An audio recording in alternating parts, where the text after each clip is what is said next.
Good morning, everybody. I'm going to call this meeting to order. It is a wonderful, crisp morning here, October 19th, and we want to welcome everybody to our work session. And if I may have roll call, please. Yes, Madam Chair. Ms. Burns, Here. Ms. Cooper, Ms. Dooley, Mr. Morse, Here. Mr. Meyer, Here. and Ms. Richardson, and Ms. Torres. Yes, thank you. Thank you. And if I may ask for a motion to approve our agenda, please.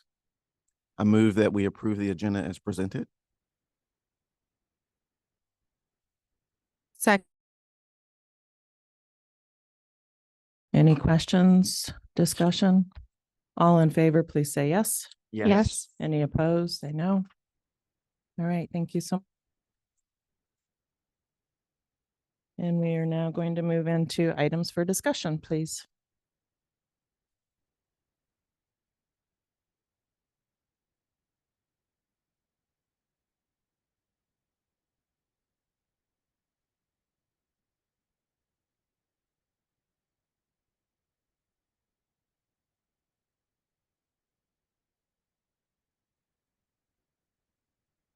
Good morning.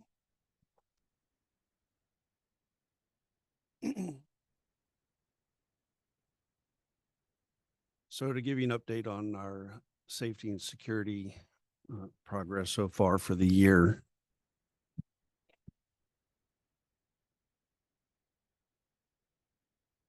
Okay. I can speak louder. That's not a problem.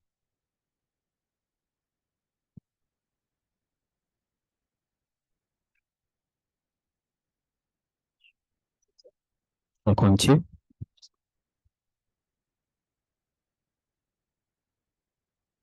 Next slide.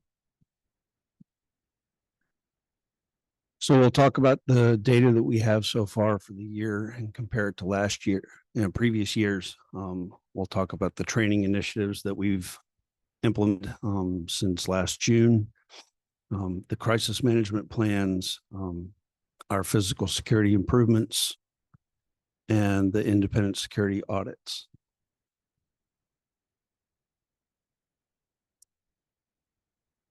So this big chart that covers lots of data breaks down all the 911 responses to school addresses for the last 3 years, 2024 year to date.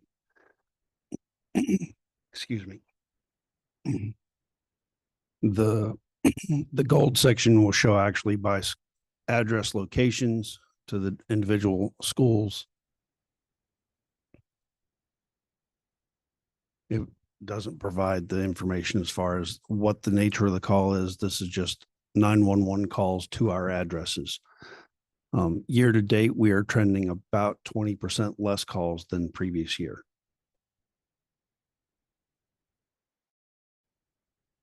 As the note says at the bottom, we've had 17 collaborations with the CPD in relation to threats or actual incidents involving CCS students in our community. These happen off grounds, after hours, but they do involve our students.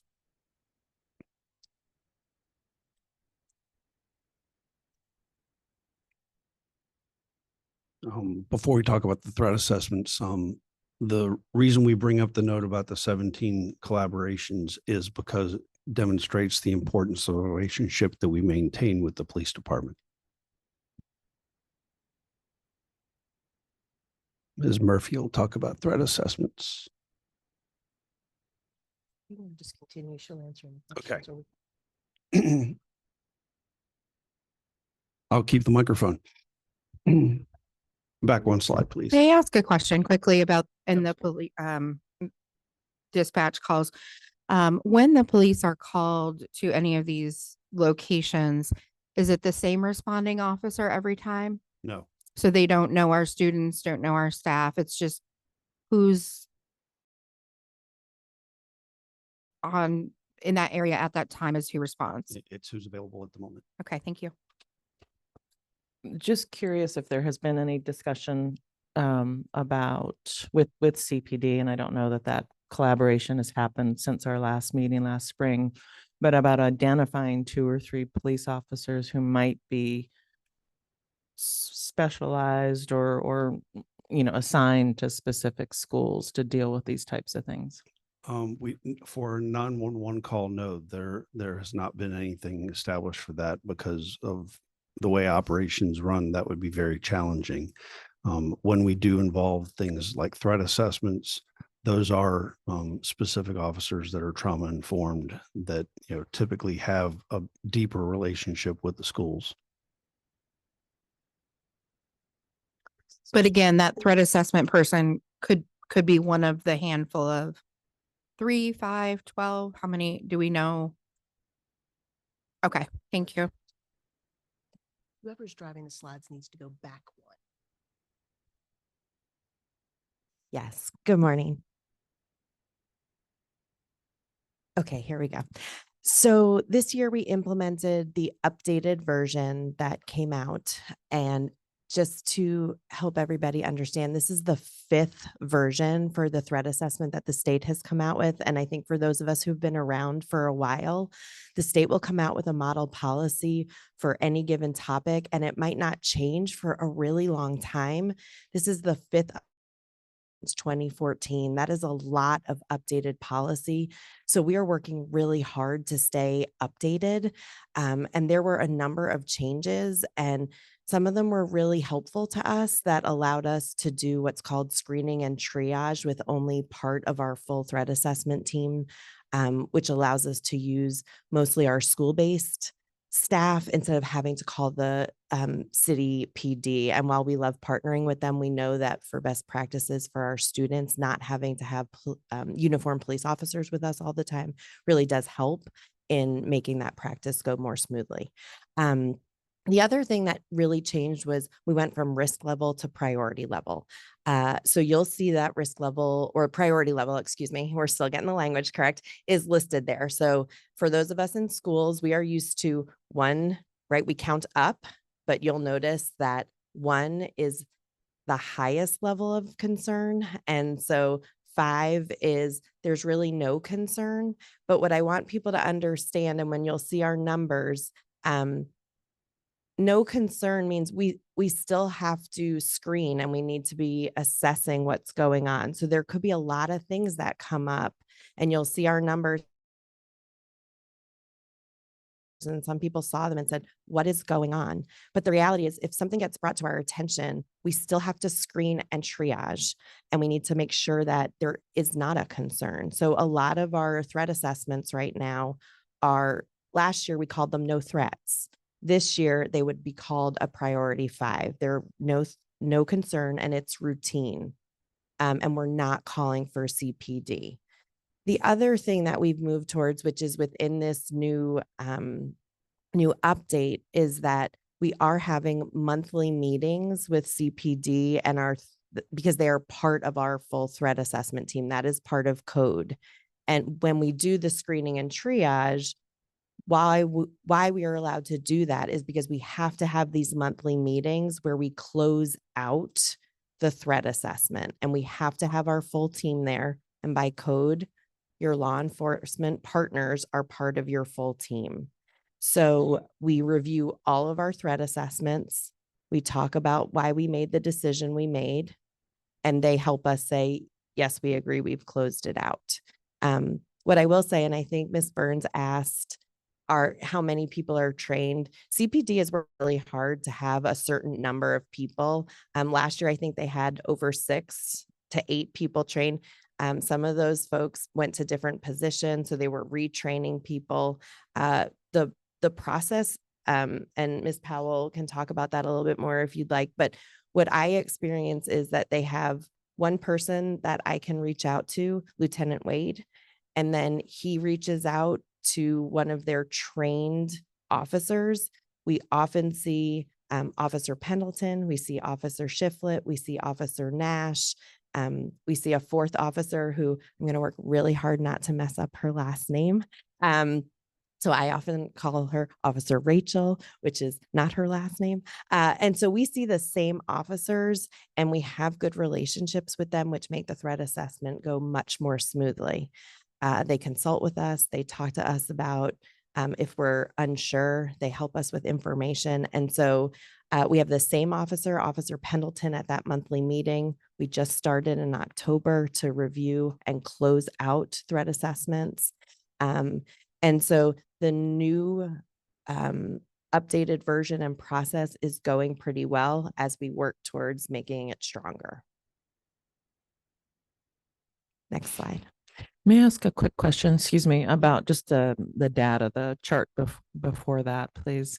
So in the 911 dispatches, those aren't necessarily broken out by the levels, correct? Those are just calls. So those, none of, let's be clear, none of that is threat assessments. Okay. None of that at the top is threat assessments. Those are calls to 911 for service to a school address. It has nothing to do with threat assessment. So the threat assessment numbers are still in addition to what you see there. And then the note at the bottom is just an attempt to capture the things that we work with the police on, at least during the first 60 days of school, that are not going through E911 and are not a threat assessment. So to understand the totality of our work with this, with CPD, you have to look at the calls that go through 911, which could be from any source, to respond to a school address.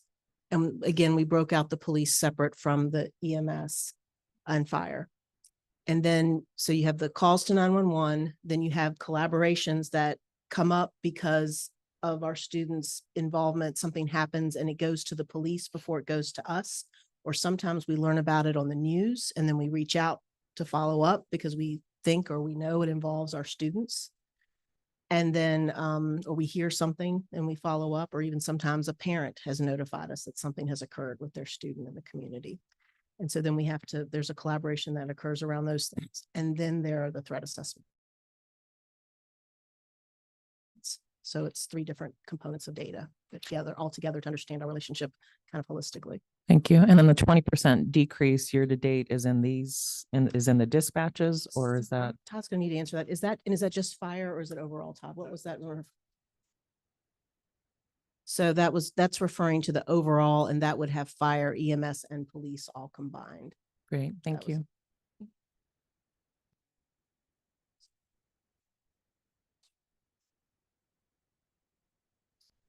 So this year, from the first day of school through October 10th, I believe is the date, from pre-K up through 12th grade, we have conducted 45 threat assessments for threat to self, 77 for threat to others, and 8 for where it includes, there was concerns around threats both to self and others, which would be the one, right? But we were assessing for both, which is a total of 130. And Ms. Torres, I can say that of all of those, we have only had 6 where we needed CPD with us. So there were 6 times where we needed to move beyond priority 5 or priority 4.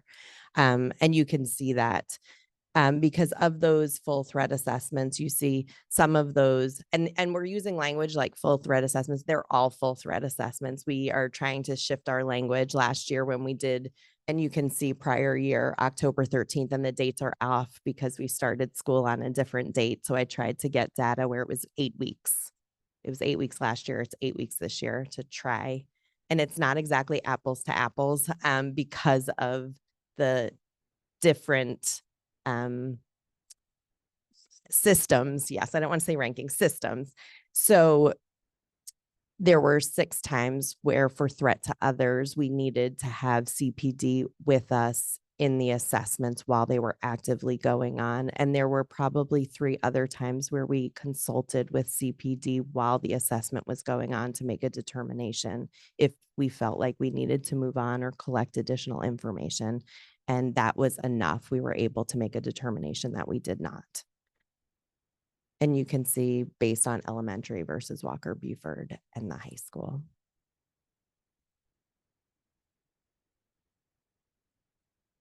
Does anybody have questions? Before we move into training, I just want to give Jody a ton of credit for coming up with the model and working that out with CPD to have the monthly meetings, because that is really significant for us to be code compliant and not have to call them for all the 4s and the 5s. It was really challenging for them. It was really challenging and time consuming for us, for administration. So that was really big. And I just want to give her a lot of thanks for that. Ms. Powell, I'm sorry. I was a little delayed on questions.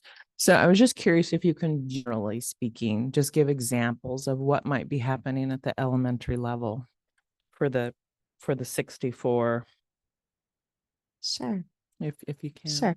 And thank you. I will speak in general terms because I need to work to maintain confidentiality. I would say in the elementary schools, it can range all the way from a student becoming frustrated and using language that we might not expect. And we still have a responsibility to ensure and assess of, do they have intent to really act that out, or did they just say something because that was the first thing that came to their mind? Those are most often 4s and 5s. The difference between 4s and 5s, so everybody is clear, is 5, there is absolutely no concern and we don't really need to do anything about it, right? And I'm not talking about discipline. Discipline is completely separate. I'm only talking about, does that kiddo require any intervention, right? And so if we're really being honest, all of us, we have all said something at some point in our lives that we wish we could just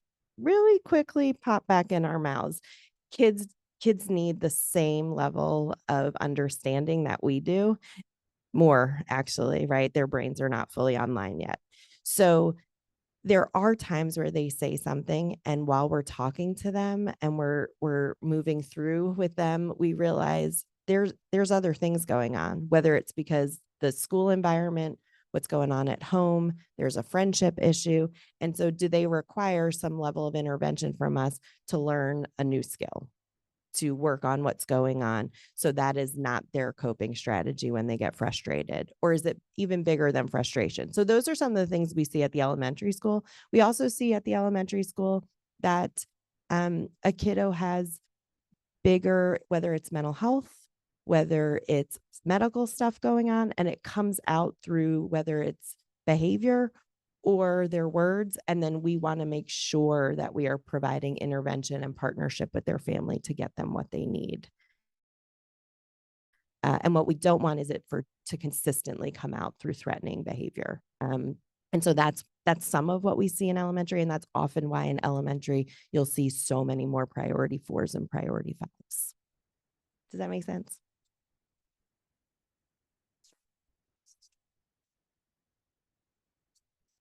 Yes, if we have any concern about access to weapons, we involve CPD. And are families notified even at level 5 that We something's going notify on? families for any threat assessment, regardless of priority level. Great, thank you. Does the family have an opportunity to participate? Do they come? What does any family involvement look like in threat assessments? That's a really good question. Thank you for asking.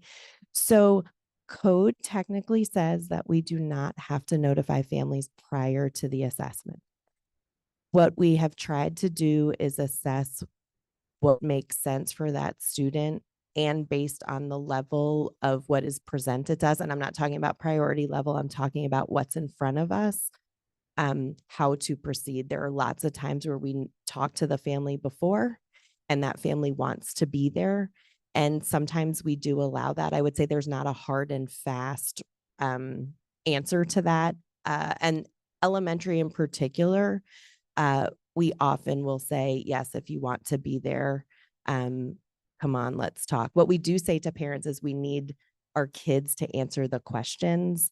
And if you can be there and let us ask your kids what's going on and you can let them answer them, please come in. As kids get older, we tend to really try to talk to kids without their caretakers or guardians or parents there, because I think anybody who is raising teenagers know that really changes the dynamic of what's going on.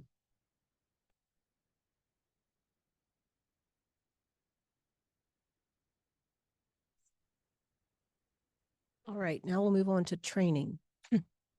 So we held our annual Summer Safety Summit on June 12th. This is actually part of the intro to the training. We always reinforce that relationships are foundational for our safety, relationships with our students. We emphasize relationships with colleagues as really being part of our safety system. And we continue to evangelize the point that Dr. Gurley started really using last year, particularly with CHS, saying all students are our students, you know, and getting people away from the mindset, well, these are my students, those aren't my students. They're all our students. And in that vein, we all own our safety. This is a theme we started for our safety program 2 years ago. And just the importance of all of us taking ownership for school climate and culture, and how we maintain a positive and productive school climate and culture is really about maintaining the critical balance of support and accountability with our students and with each other, for ourselves and for our colleagues, that it comes together. And that's something that I've been evangelizing, is the critical balance of support and accountability in our trainings when we all come together. So with that, you know, there's a lot of things that go on. Education has definitely gotten no less challenging since the pandemic. So we talk about the importance of focusing on what we can control, being present, showing up, being supportive, and being strong enough to be vulnerable with each other through these struggles. And then also, bottom line, being accountable. So continuing on talking about training, this is the agenda to show you what we actually covered in the annual safety summit. After the opening, we had a review of threat assessments. Threat assessments are foundational building block of our safety system. Todd covered visitor and search protocols, and he's done a lot of work with that heading into this new school year. Then we had an introduction to Alice, the Deputy Fire Chief Phillips, with us to go over fire and life safety code updates. Our schools have certainly felt the brunt of some updates with the fire code this year with our fire marshal inspections. There's been a lot of things that have needed to be addressed. But we got a preview of some of that in June, and some good reminders. And then we had a whole section after lunch about working with our first responder partners. That included a panel discussion that was a debrief on the April 15th incident where the student had the weapon at New Pathways. I think folks found that helpful. It was kind of like a hot wash, but we did it all as a group. So all the administrators could kind of hear and learn from that experience, the glows and grows, if you will. We had our first responder partners lead a tabletop exercise in front of all the administrators. It actually was Johnson, and it was a gas leak at the school. And so Principal Mickens and the assistant principal came up, and they were part of that. And so that was good. And then we just had a brief talk about information sharing and reminders about mandated reporting. And then we wrapped up the day talking about crisis plan updates and the annual safety calendar, reminding all the administrators and staff about, you know, the drumbeat of drills and everything that has to go on during a school year for safety. Next slide. So Alice, Jody brought the funding to us through a state grant with the state mental health department to get Alice here for Charlottesville City Schools. And by that, I mean, we were able to pay to have an Alice instructor come in and do the actual certification course for 20 of our staff. So we have 20 certified Alice instructors spread across all of our schools, except we have one school right now that wasn't able to send someone that day. So but we have division staff who can serve that school. So it was a 2-day process to get everyone certified. And then what we did during the pre-week for every school this year is we had this introduction to Alice e-learning module that all staff were assigned. And then we also rolled out an enhanced lockdown protocol. And this was introduced during the presentation that we provide to all school administrators. There's a designated portion of pre-week where all school administration needs to have an all-school meeting to go over safety protocols. And with that, we actually gave them the scripts and had them sort of act out what age appropriate enhanced lockdown drills look like for their school, so they could see how it was modeled. Because what we found is that as soon as we had 20 people go through the certification with Alice, you feel like doing lockdown drills the way we did before just doesn't feel like the right thing to do. So we needed to do something. And so introducing these age appropriate lockdown drill scripts was our something that we rolled out. Yeah, Ms. Powell, thank you. So the June 10th and 11th, so 20 of this staff for based on the grant. And so do we feel like there's an opportunity? I know you're training outside, but 2 CSAs, how does that work? I mean, are those high school CSAs, one at Buford, one? One was, I so mean- one of the CSAs was the high school lead and one is the LMA CSA staffer. And then the mental health professionals were Jody. And then we had one from an elementary school, actually, because of situation with transition and admin. There wasn't an admin available. So it was a mental health worker counselor who came. And then the rest were APs and principals, because we really felt like that was the most, there needed to be that understanding from the top level admins in the building. And then myself, Julia, and Todd are certified as well to help fill in gaps. So is there, I mean, after you've all been through the training, do you feel like there's a need or there's a benefit for the actual certification as opposed to like, hey, we're rolling this out, let's show you what it is, so that the CSAs, I mean, I guess I'm thinking of them as they're in the buildings, walking the halls, not that admin isn't, but I mean, are we looking or thinking that we need to certify more? To spread the, we hadn't really thought about certifying more. Our priority right now is February 7th, that professional learning day.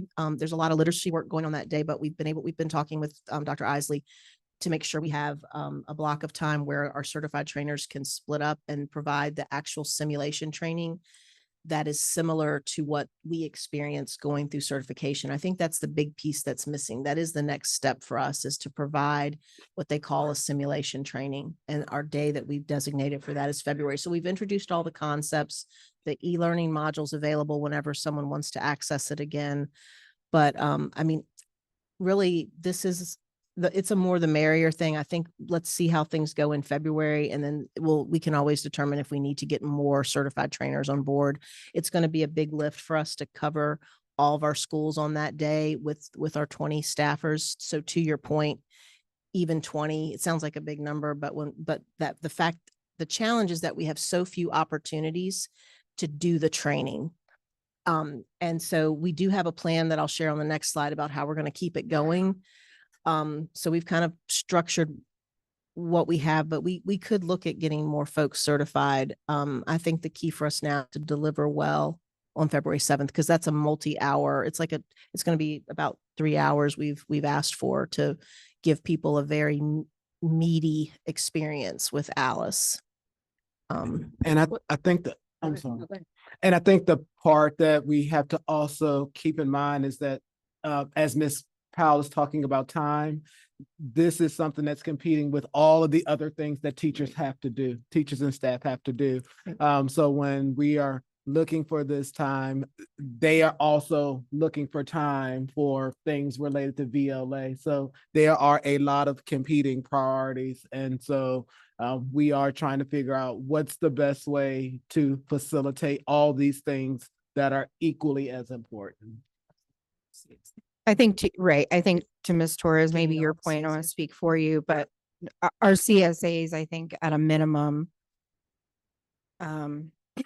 just wondering, CSAs, ancillary staff, like you said, people who are in the halls, people who have relationships with our kids and what that might look like.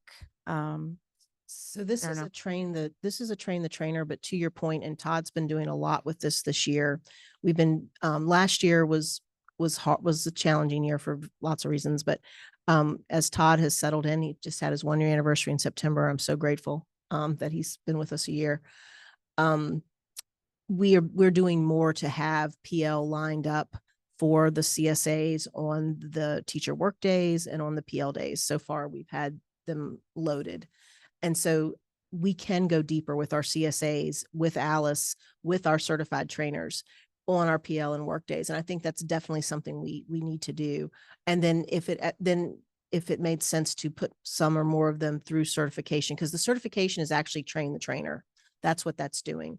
But I agree that our, CSAs and really any person on our staff who has a high interest in this life skill, if you will, because it truly is a life skill you can apply anywhere you are, a shopping center, place of worship, entertainment venue, then we want to give them those tools. And the online library, we did purchase the online library as a way to help people access it as often as they want and to look at things independently, but there's no substitution for the simulation work that we need to do on the 7th.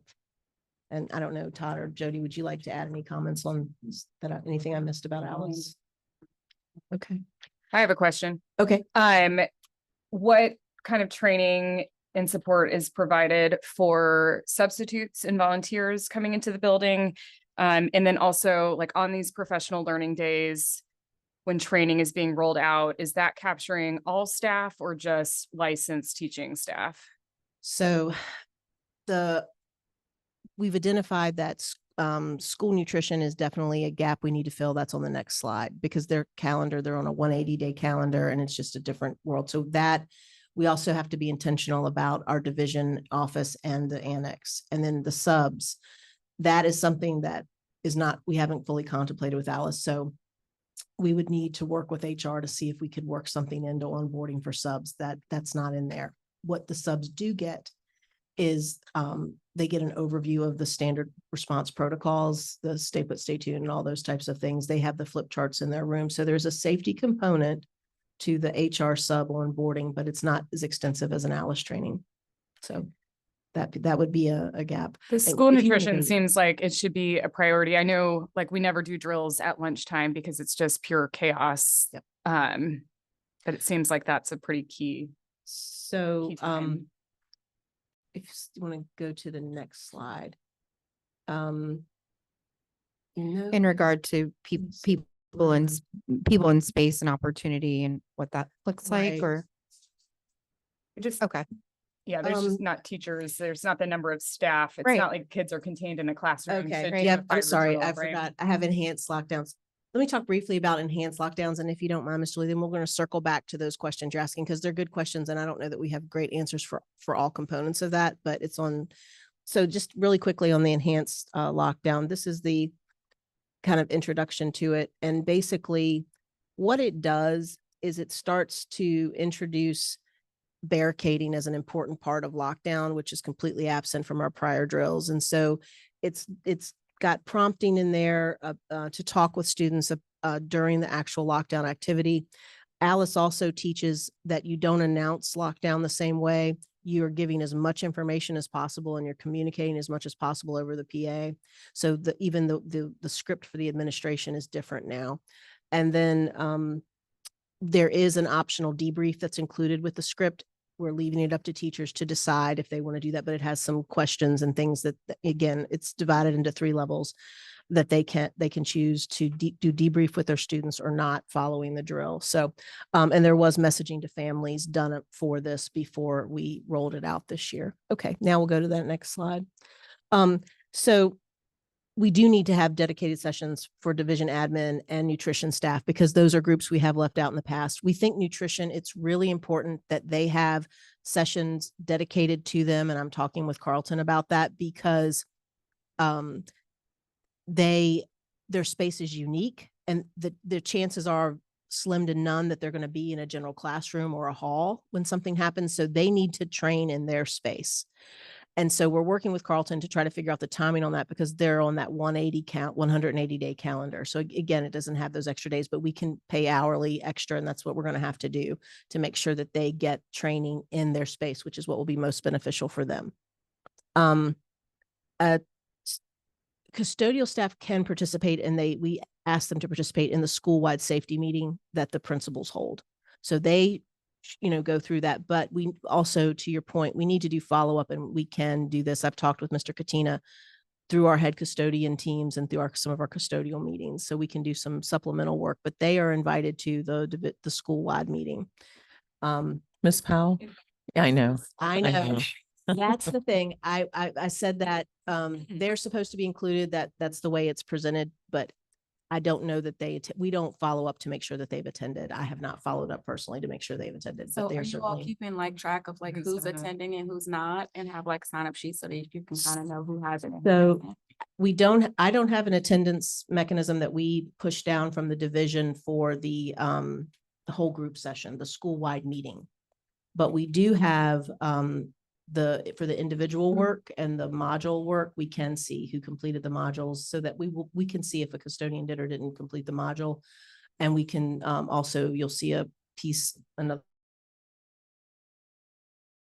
piece of the pre-week training coming up where it talks about some entities that we have teachers do. So we can extend that to the custodians. I think as we look to accountability and communication and what we're really expecting of everyone, I think that might be something we would be interested in. And I don't, other colleagues can speak to that, but we sometimes true arrange- checklist, I don't know. Yeah, we sometimes arrange for the custodians, Mr. Katina will pull them together to do things like the video module all together.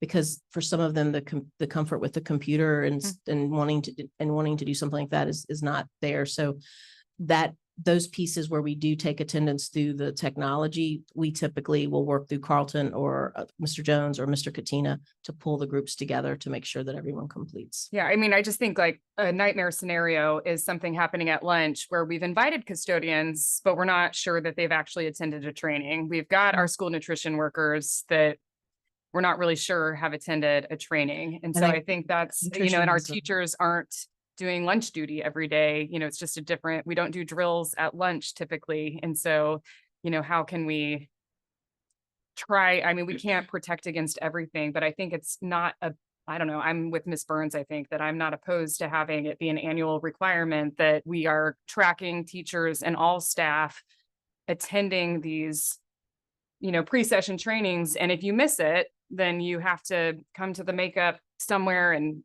yeah, that's my thoughts, and I'm interested in what others think. Yeah, I tend to agree. And I think reflecting back even on, I don't know if it was last year or a previous incident, but just hearing the various responses or comments from different staff, like I didn't know what to do, or and I know trainings change, but having it be kind of an optional go through Canvas and click through something so that your name shows up and we've looked at this information, as opposed to actually going through it. And I know I can say this, and it's a big ask sometimes to get that implemented during training, with people in the building.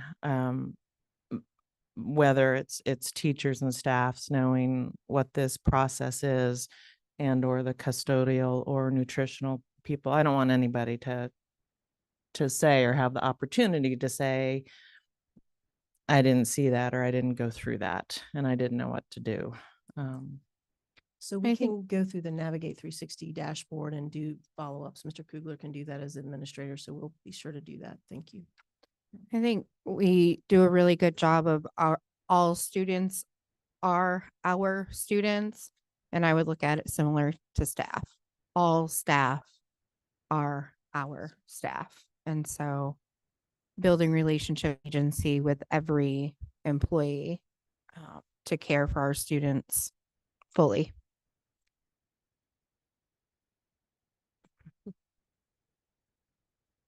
Well, thank you for all that. Those are definitely valid points and some deficiencies that we have some awareness of, and we certainly will continue to work to close those gaps. So what this slide talks about is just, we know that with Alice, with the investment that's been made, we don't want it to be this one and done. There has to be a mindset of how do we continue this.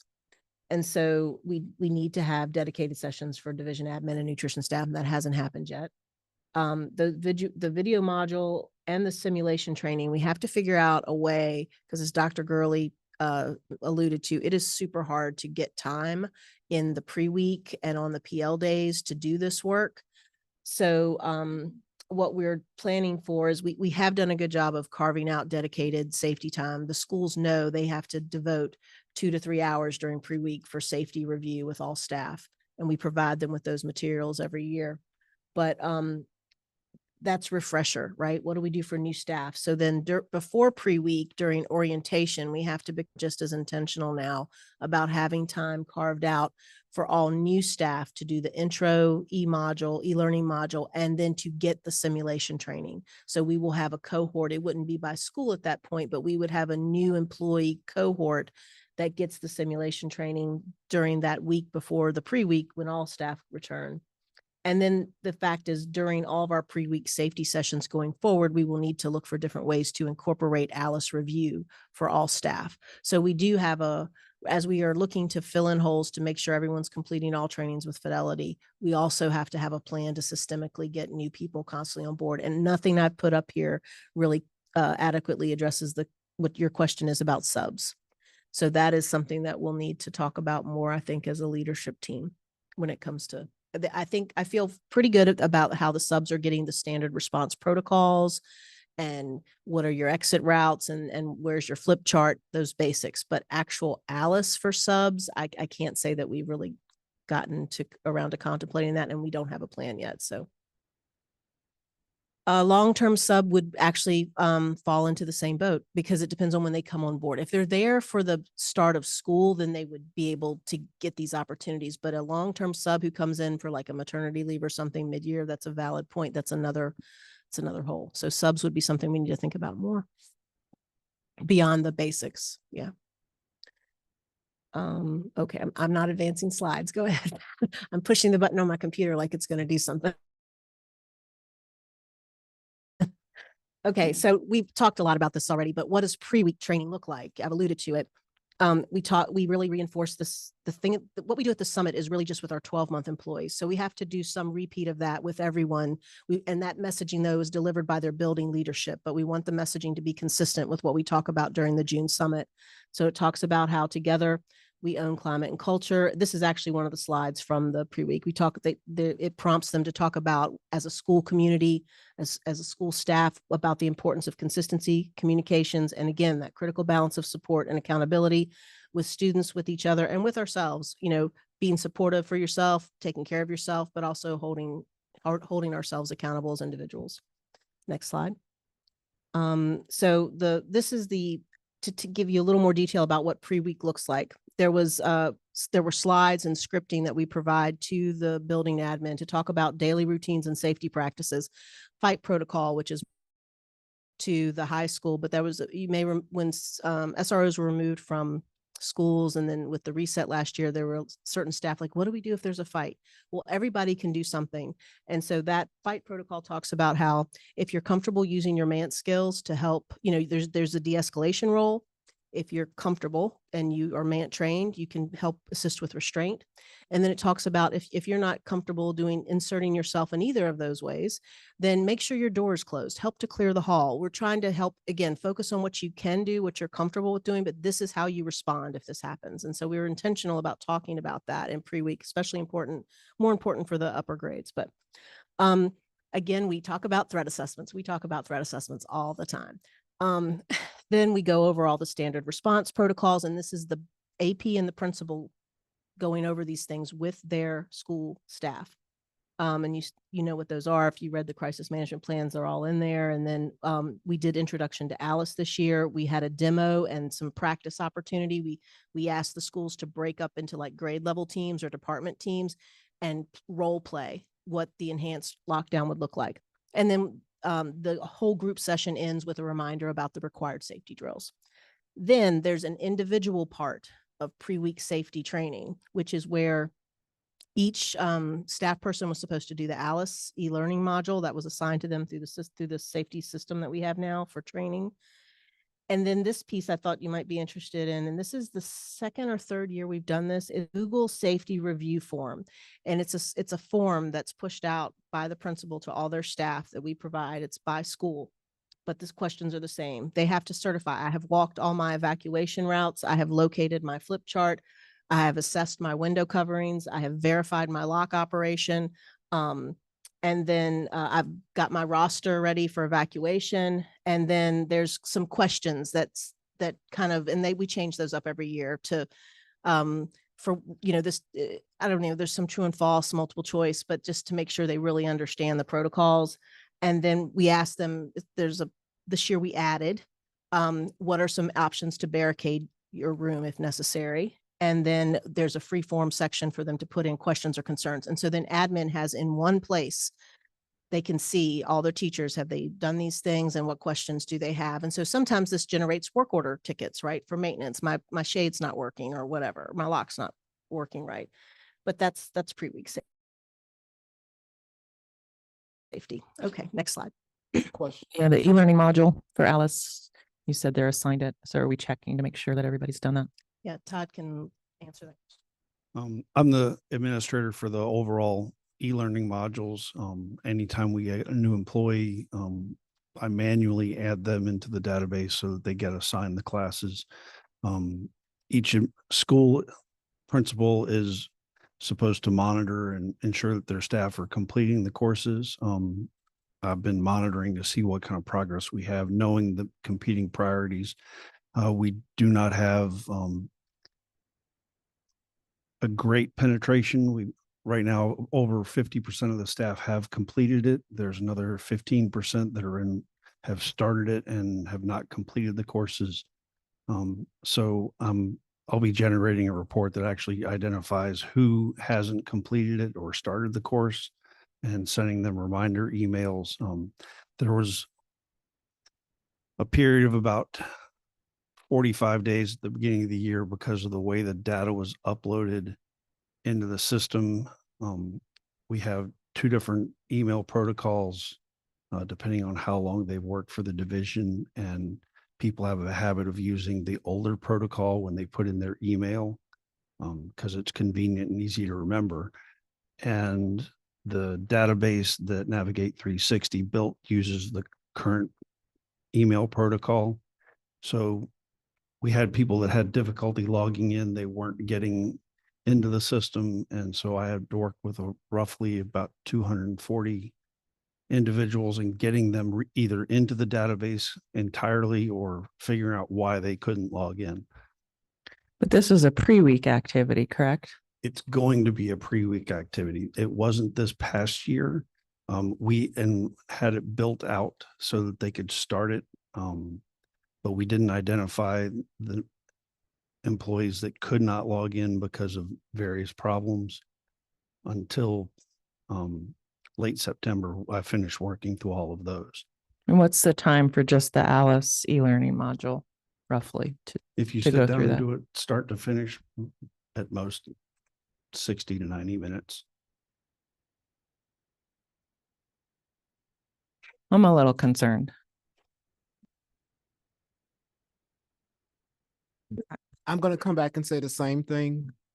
And my position is not going to change, that if you sit a teacher here right now, I have sat with teachers who have said to me that they're not doing anything on the weekend. They're not doing anything after school. And this new thing is on a list of 10 other new things that they were asked to do. So I don't disagree with anyone sitting in this room that we are saying it's just 60 to 90 minutes, but there are teachers that are listening to this right now that will rebut you and say, this is 60 to 90 minutes that's added to the other 10 things that you've asked me to do. So I welcome the feedback, but I've sat in front of teachers this school year, and there are teachers who've said, I'm not doing it on the weekend. I'm not doing it after school. If there's not time during the day, I am not doing it. There was I think in a quarter day, professional development day yesterday. Would that be an opportunity for teachers to do That something was like the that? teacher work day to do report cards. And that is only for report cards? Oh. And to grade assignments. That's their work day, instructional work day, in preparation for report cards. Is there any flexible day in the near future, or are we going to have to wait until basically the next calendar school year when we would have a pre-week where we can expect this to be done? The last professional learning day, the request was for us to back out some of what was required of them so that some of them could work on VLA, some of them could work on some of the other mandated requirements. Again, this has been the challenge this school year. Just adding on to that, the all teachers, I think, are aware of the current email protocol. So it was unfortunate. And Todd spent a ton of time trying to sort out all the individual issues before even figuring out what a lot of the issues were. But the training's available to people at all times. I just want to make that clear. Once it's assigned and they use the correct email or whatever, it's available to them anytime. So there's no restriction on when they do it if they choose to. And as we move closer to that February session, so actually before the winter break, we were planning to do a big push around, if you didn't do the module during pre-week, because it was available to pre-week if for a lot of people, and especially if they were looking at the right email. But just saying, if you haven't done it so far, you might want to take 60 minutes or so and do this, e-learning part over winter break, because that will help make the simulation training in February a lot better, because you will have been grounded in all the concepts before you get exposed to the simulation work. I am so sorry. I do not want to talk about email and waste people's time with email, but I want to ensure that our staff understand what email they're supposed to use and how to log into email and what email address the important notifications and trainings go to. Is that a problem, Mr. Cuomo, that you're aware of now? I can speak for Pat briefly. Both email, the old convention as well as the new convention, go to the same inbox. Okay. Where it becomes an impact is if, the e-learning modules use that email address as your login ID. Thank you. So if they put in their old convention, which was first name dot last name at Charlottesville schools, the database did not recognize that as a valid login. We rolled it out for pre-week, but there was a massive rush of individual tech support cases that we had to work through. I was just going to suggest that we revisit this when we get to our next later topic about the school calendar. I think there is going to be some overlapping conversation. So instead of getting bogged down on the 60 to 90 minutes, if that's okay with the board. Okay. So the last thing is just the crisis management plans. You all were given a folder with all of the maps and the plans. Ironically, Todd had been looking for an updated template from the state since March or April. I think it was supposed to be released in April. Never came. So we actually met on the summit day and we're talking with the team about updating our existing plan and format, because we just had given up on thinking we were going to get a new one. The state released it on the 13th, the day after the summit. So we made a tough decision to go ahead though and try to bring everything up to the latest standard from the state, because in particular, they released a lot of reunification pieces that weren't in the old template.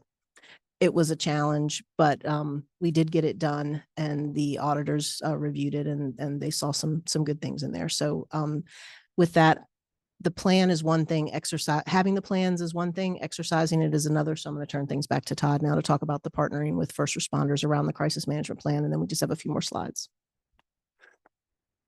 We met with our peers, emergency management, fire rescue, police, and dispatch on the 25th, and reviewed the overall framework for our crisis management plans, how they would be involved. We also started a discussion about a standardized reunification plan. And for those that aren't familiar, the reunification plan covers the after effects involving any sort of natural or man-made disaster, where we have to get our students back with their families. We have to get our employees back with their families, and deal with any of the complications that may have arisen because of that disaster. The previous crisis management plan did not specify anything dealing with reunification. And it's one of the most important things that creates a lasting memory of how well an organization manages a crisis. So I'm in the process of working on a standardized reunification plan that's essentially going to have two different phases. One of them will involve every school except for the high school, because if the high school is physically involved, then it alters our potential location for reunification. So I'm working with our regional partners in discussion with UVA to find a facility that we could use on their grounds for those purposes. Next slide. So far, physical security and safety updates. We've implemented the weapons detection system at our large public events. So far, we've used them at the home football games without any incidents, without any complaints. Staff reported that so far they've only confiscated one knife, and it was just by someone that didn't know it was in their pocket. They carry it on a daily basis and just, forgot about it. We've had several people that when they approach the gates, they realize I have something I probably shouldn't, and they've taken it back to their car. But that has gone very well. We've upgraded the access control system at the high school to include audible alarms at the peripheral doors. That was directly done to address the issues we had in the previous school year. The remaining 3 doors were addressed yesterday. We increased visibility. Excuse me, I'm sorry, Yes. addressed as in completed? Yes.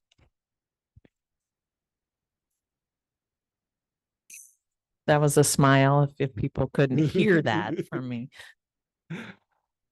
Yes. We did some repainting of the curbs and parking lot at the high school to clarify the fire lanes because the curbs were faded, and we've relocated some handicap parking to make it a little easier for our handicap population to access the school, as well as we moved some that are in the parking lot that the marching band uses as a practice field, because we have to add signs to them to make them enforceable, and they would be a hindrance to the marching band's practice. So we've relocated those spaces from the center of the parking lot to the island where the trees and grass are. Mr. Kugler? Yes. Excuse me, and just a question, I'd like to bring it up just so it's on record. So I know within the last couple of years, I think the city redid the lights and the curbs up near the stadium, right? On the bridge, they redid that bridge work and then repainted parking spots.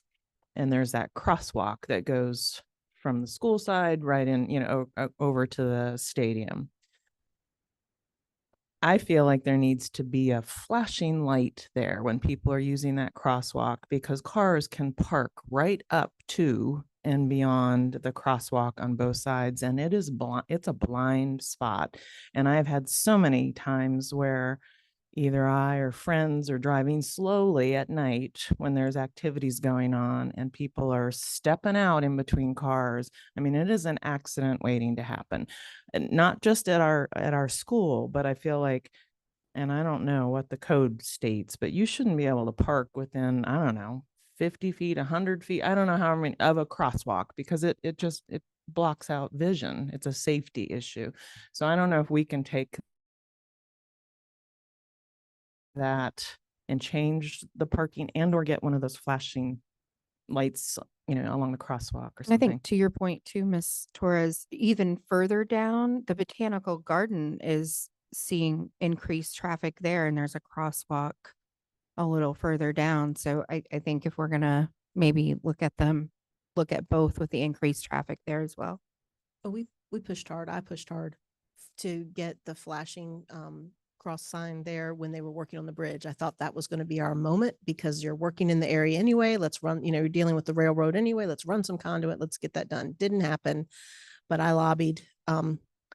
And now what we would need to do is bring this up in our monthly Safe Routes meeting that we have with Brennan Duncan and Ben Chambers and a bunch of good folks who are helping us get a lot of things done around the city. So we will bring that up again to the top of the list. I will tell you, I tried and failed with the bridge renovation to get that flasher in, because we've been hearing this. It's not something new, and your point is definitely well taken. It's very true. Well, and if I can remind Mr. Meyer, and not that it's a CIP issue, but if we can bring it up, since we'll be sitting there with certain people for the CIP. I mean, let's just remember to bring that up in that group as well. Yeah. So it, could very well go into that conversation as well. So other than some parking spaces and curb, we have signage that's on order due to the weather we've had this fall with the wet weather and Miss Utility having all of their markings washed off the grass. The actual signage to support some of the traffic changes at high school has not been completed, but it's in process. Last year, we did some pilot testing of Secure Visitor. It's a visitor screening software platform that's based off of an iPad rather than PC based. We had some success with it, and it was found to be favorable at the 2 elementary schools where we piloted. So this year we've rolled it out to all of our schools. It's Securely is the same host suite that also does our e-hall pass for the high schools. So with that, there's a supporting protocol. Basically, we took the old protocol, applied it to the new software and the specifics of how that software works. We've provided user manuals to all the schools and direct training with the rollout of the protocol. The current printers that we use have been having some issues, and we are experimenting with a different printer that is supported by the system to see if it's going to be more reliable before rolling out new printers to all the schools. Had issues like that, like the printer wasn't working, so you're waiting a long time for them to print a pass. So what are we doing in the meantime, and it's between time while we're testing out printers?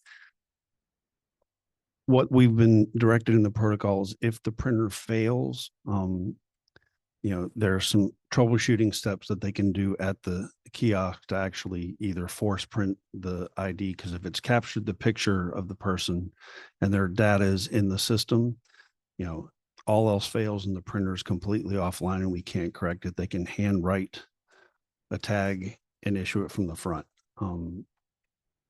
Because their picture and their information is in the database, that part has never broken down where we're not having a problem with capturing them and recording that their presence is in the school.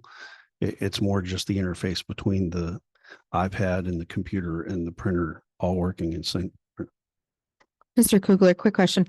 What is Securely looking for when they're asking for a picture and the ID? What are we screening folks if that is what happens?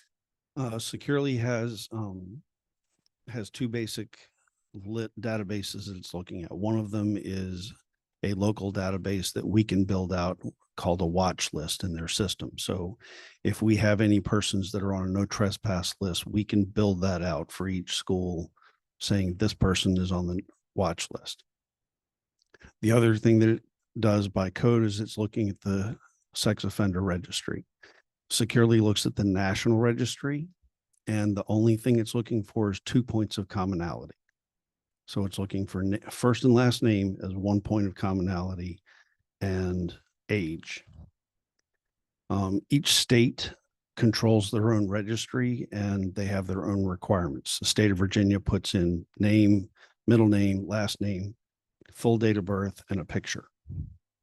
Other states don't require pictures. Other states don't require month and day of birth, just year. Some states don't require a middle name. So as a result, Securely will give us an initial false positive and say the person that just scanned their ID potentially matches somebody that's on the registry. Whoever's running the kiosk is supposed to look at the information. Is the picture the same person? If not, then it's false positive. We do have a person that frequents our school, works for Region 10, that his name and year of birth matches someone from another state in the West. Unfortunately, there's no picture from that state. So that put him in a position, he's aware of it. And,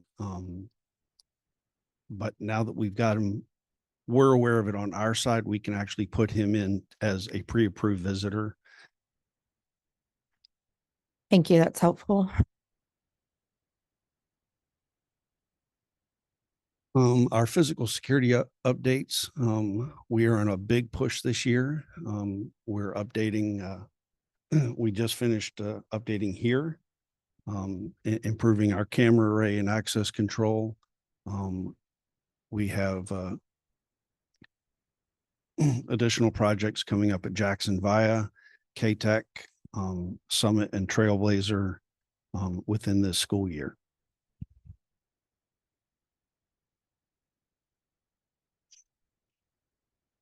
So at the board's direction, we did an independent safety audit. We issued the RFP in July. We had 2 vendors that were in competition at the final interviews, and the contract was finalized with Navigate 360. Last week, they had 3 on-site auditors, I guess you call them, doing our security assessment. They tested our security protocols. They tested our actual physical security of our buildings. And they did this both during and after school hours. They, in support of that, they went around and they did during the day visits. They met with the administrators at the schools. They talked with teachers, custodians, support staff as needed, trying to get a feel of not only what plans we have in place, but how familiar the entire staff was with those plans. Are they aware of staff deficiencies in completing these safety modules? Perhaps? No?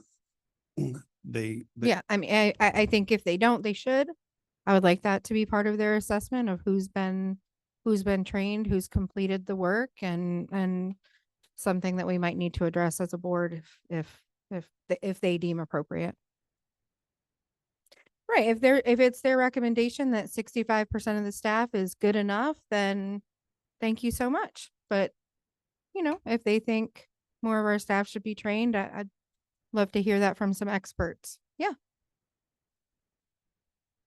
I don't know that the e-learning module is on their radar, but I'll reach out to their team lead and see if he can pull that in, since, they are the host company. They can probably access that software as well. We anticipate their report to be available for the next quarterly meeting.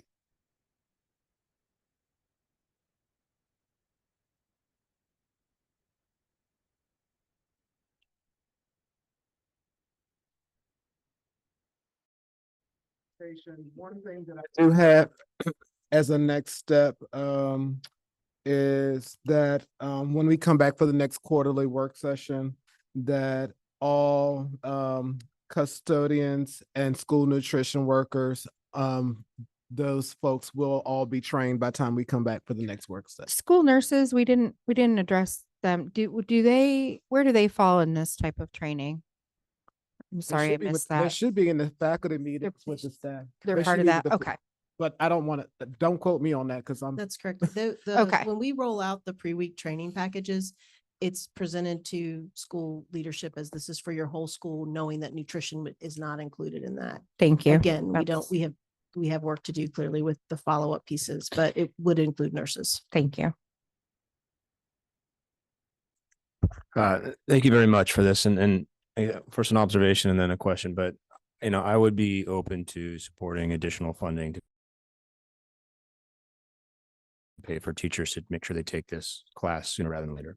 So I don't know, just that's my personal thing, but if we need to find money to pay them to take the class because it is additional hours and beyond what they are currently being asked to do, then let's figure that out, in my opinion. Second, and I guess again, it's my opinion.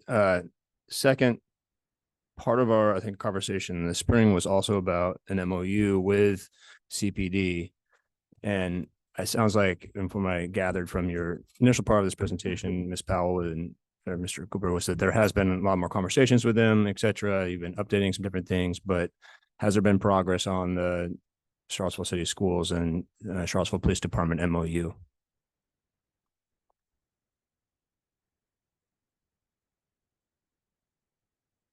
So we have not been continuing the conversations with them around a new MOU.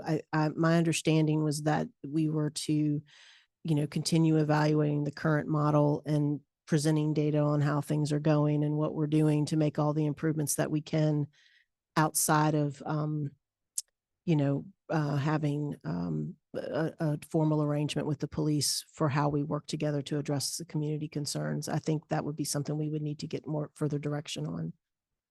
And the audit was part of that. Like, I think the idea is that when you all receive the report from a third party, that is supposed to help inform the direction you all give us, I think, and what to do next. If I may just follow up to that. So I think just an awareness that skeletal MOU was put in place when SROs were removed, and just an awareness or whether or not the chief and anybody has sat and just looked at what is there, because it felt like after that last work session, there wasn't an awareness by some parties that was even, They have it, and I think they've seen it, but the position of the police and the position of the Code of Virginia is that if you don't have SROs, there's no need for an MOU. And it is sort of, it becomes what it always felt like, and what it's sort of like this.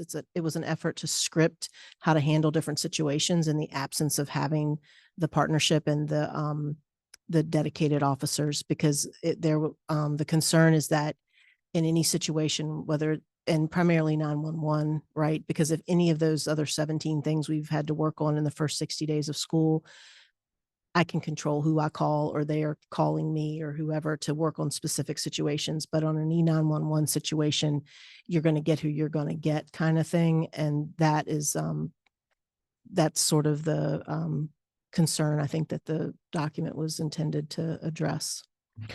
and so it may be me, but I don't want us hung up on MOU and what an MOU, in the sense of like a relationship with SROs. So if we need to change the title of that document, whether it's relationship or protocols or practices, and maybe, like you said, this is what comes out of once we get that final report and wherever this board decides to land on it. But it felt like more than anything, there were parties that weren't aware that document was even there, and we were speaking or having this conversation. And then there were some people going, oh, but this is here on our site. What does this mean? So I think we as a board need to make sure we're just real clear on where we land and what that process is going to be. And I actually think it is called a protocols document. I believe the word protocols was in the title. It's just a matter of CPD. Basically, when they sign on something like that without having people who are dedicated to knowing all that's in that type of a document, I think that's where the challenges come in. But again, those are topics. This is, part one of a multi-part discussion, right? I think that we all, that folks are interested in. I wanted to touch back on something Mr. Meyer said. If the board want to contemplate something like that for people to catch up with the training, there was time carved out in the pre-week for people to do it. So I think you'd want to look at who, I don't know if Mr. Kugler could check from his records. He had a gazillion emails, but who actually reported a technical difficulty or challenge logging in, because anyone else who didn't do it, there was like a carve out of time designated for it in pre-week. And I also want to acknowledge that between our ELT meetings and meetings that I've had with HR and finance, we've thought about not just about the safety modules, but just in general with all of the other trainings, if there's a way in which we can compensate people. But the issue is that we did not build those types of things into our budget. And so at this point, there's no place to pull from. And we're talking about a substantial amount of money. Yeah. And to your point, Dr. Gurley, I'm sorry. I mean, I do want to acknowledge that you have had conversations, and we as a board have heard you and your team acknowledge the mandated requirements and the new the VLA and all of that, letters, training, everything that is being asked of the teacher. So I do want staff to hear that we are aware of that and that you and your team are working to try and figure out, again, within the time that has been allotted for different types of trainings, to give them time to do those things that are mandated by the state.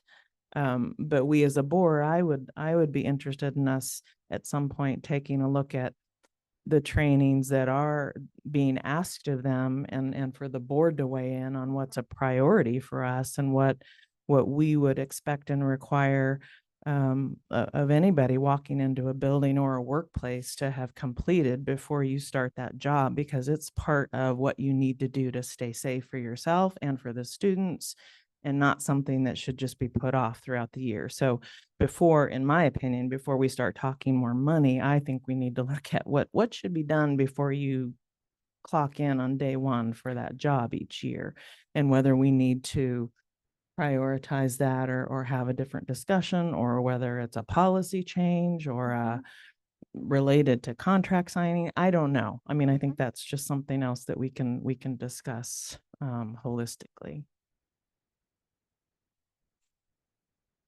So real quick, my understanding was right, and apologies if I misheard this, misunderstood that there had not been time provided at the start of the school year to complete the safety training. And that's why I came back with the suggestion. But if there had been time provided, expectation was that they should be completing it because there was time provided to them, that they should be completing it.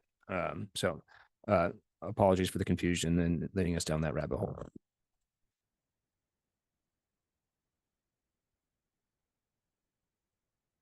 All right. Any other questions, comments about this stuff before we move on? Thank you.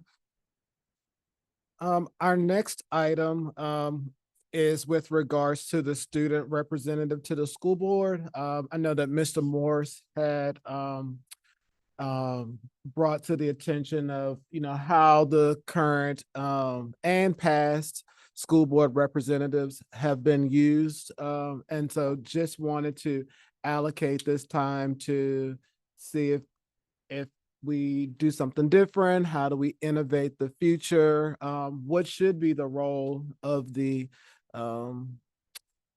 school board rep? Madam Chair, if I can have a few moments. Thank you very much.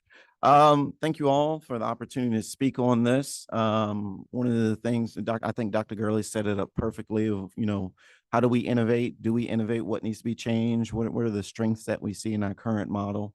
With different based on your personal experiences and how long you've been on the board, but I think you can all refer back to maybe some other committee that you've been on, or how you interact with your own children, the city youth council as well. But before we get into that, I just kind of want to share a couple of my personal and professional opinions concerning this issue. I think it's very important and very critical that we give students a voice, which is what I ran my campaign on. It feels like forever ago. But I think it's very important because as a school system, at the end of the day, it's the students and the families that we serve. It's the students and the families that we serve. If we were a for-profit business and we had to be accountable for the services that were purchased from us from a student, it would be very hard to survive, I suppose. With the changing dynamics, considering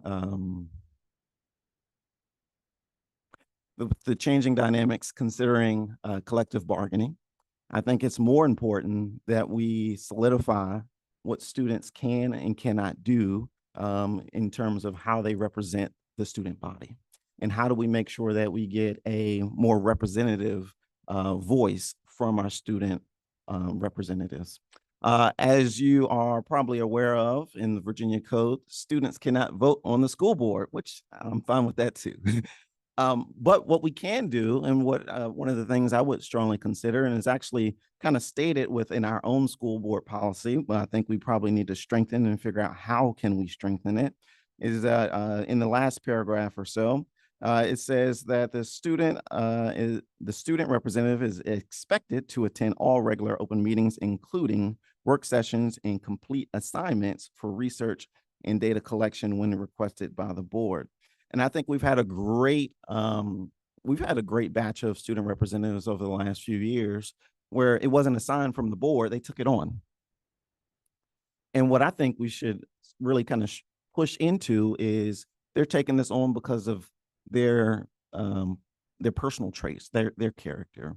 But how can we make our student representatives, their voice to be heard a little stronger? And we hear from them during the student report. We hear from them as we're discussing topics. But I think it would be really impactful to have our student representatives work on a collective project.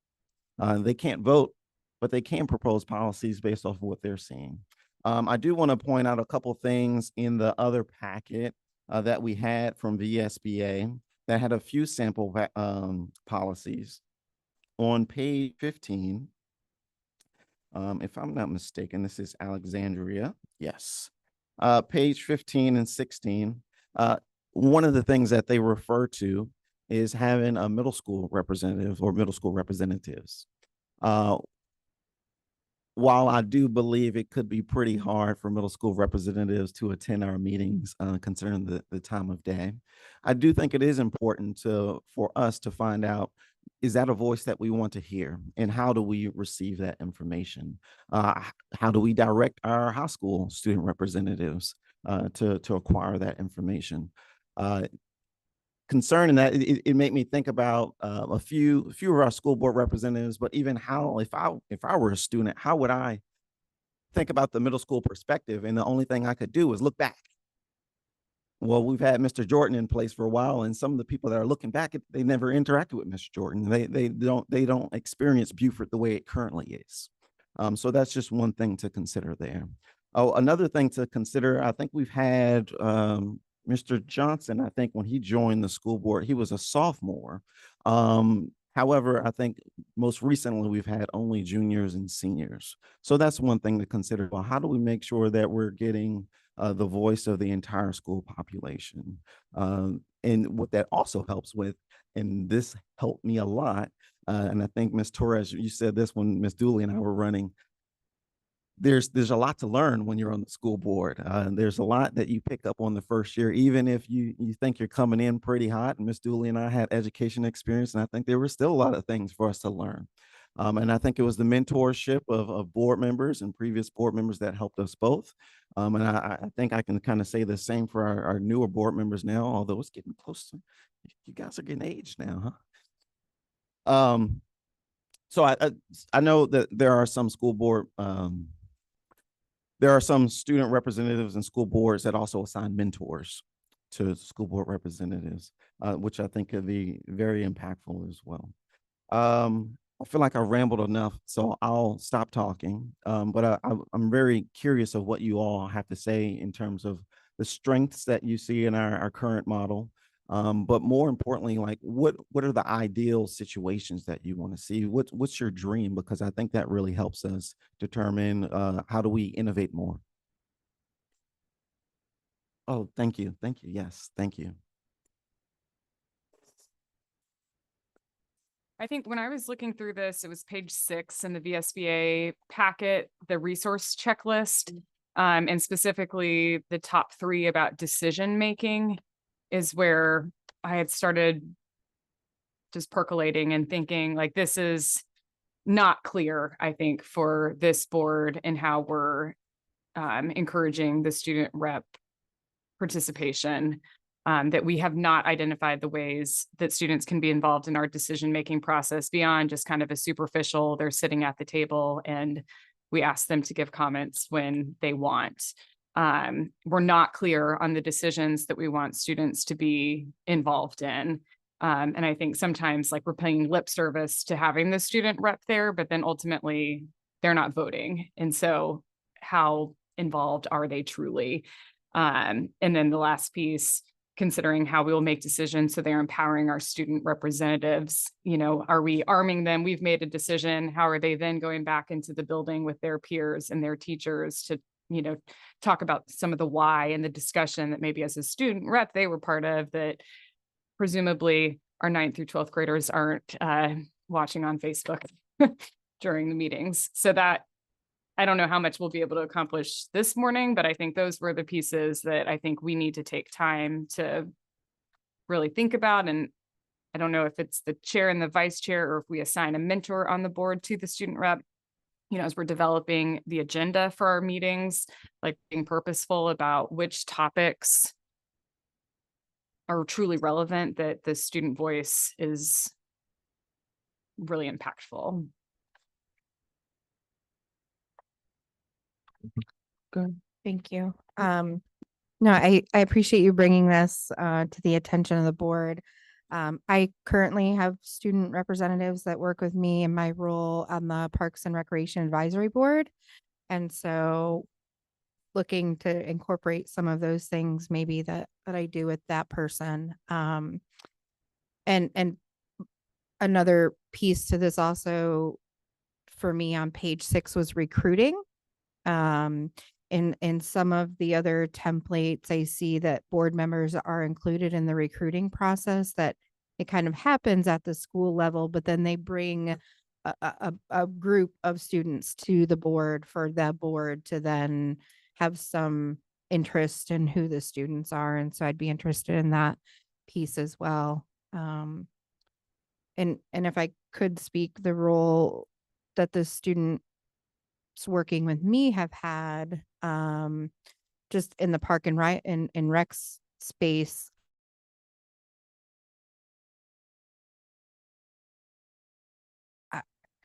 I brought them with me at the elementary school level to have some engagement there. And I think that's been nice. And then they give report back to the advisory board as Cultivate Seville as part of Parks and Rec, that relationship. And then another project was the students had some engagement with their peers about what activities and what recreational maybe things they're looking for in their community, and kind of polling their peers and getting a data set back to the advisory board.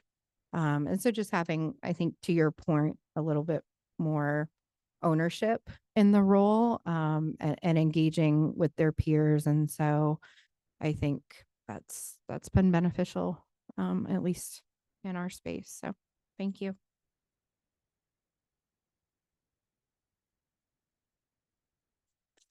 Dom, thanks for, again, I think taking the lead on this and I think summarizing and helping provide some materials and some initial thoughts. Yeah, I mean, I see the purpose of this and is twofold. One, to bring information to us again of what, again, students are thinking. And I would probably say it was more at the high school level, but also an opportunity to develop the next school board members, right? And or civil leaders around. So to me, and getting around to who it should be, I do think we should have a broader set, and maybe it's more explicit, like a sophomore, senior, and junior. I would probably stagger those to start with a senior and then go junior and then sophomore, to be more specific. Yeah, but I do think they need to be probably from the high school level, personally, just for maturity level and being able to deal with things and get around to different things, be able to stay later up into night meetings, stuff like that. In addition to, they maybe should come from the existing student government at CHS. I don't know if that's the case now, but in order to already be kind of maybe dialed into some kind of student representative body. I do think I like the idea of a policy homework that they could bring to us that we could think about at the start of the year and then potentially vote on and go through like a legislative making process, which I think is a great idea. That they would probably, again, the senior, in my case, starting first could help. I can kind of lead that all the way through. And then that's a nice something for their CV also, and all of them to put in again, or also be able to put into their college applications, etc. And finally, I do really think a mentor is really important to help orient them. And I would say not only from the start to kind of get them set on that policy, what's the policy homework they want to do, but also to prep for each meeting and to kind of understand what's going on. And so that they can, at least a couple of days before the meeting, again, orient themselves to the agenda, think about things. In addition to me, that could be the vice chair, if we want to put that on the role of the vice chair. But at the same time, that would also offer up the opportunity for future meetings to put things on the agenda that they'd want to learn about and see also, if that makes more sense. So you're dialed into the vice chair and the chair a little bit more. And just like we get solicited and they could, Chair Torres for, again, following with us before we want to see on agendas, they could have the opportunity to ask for an item to be put on the agenda too, beyond that policy homework. So those are kind of the specific things, and I don't know how we take action on this, if it's an update of our policy more specifically or something like that. I don't know, Vice Chair, I'll leave it to you, but I'm happy to see more progress on this, a little bit more definition too. Thank you.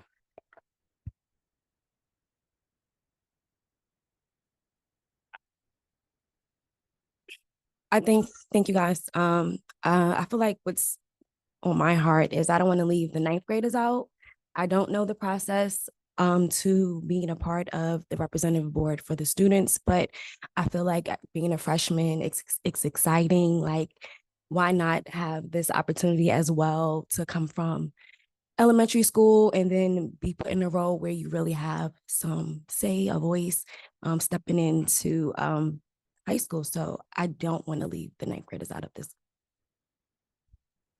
Well, we have four, well, three, is that how it come? It's Now we just have 3. Yeah. Yeah. Yes. I mean, most certainly, I don't know that the policy needs to be revised. It's just the intentionality of the work.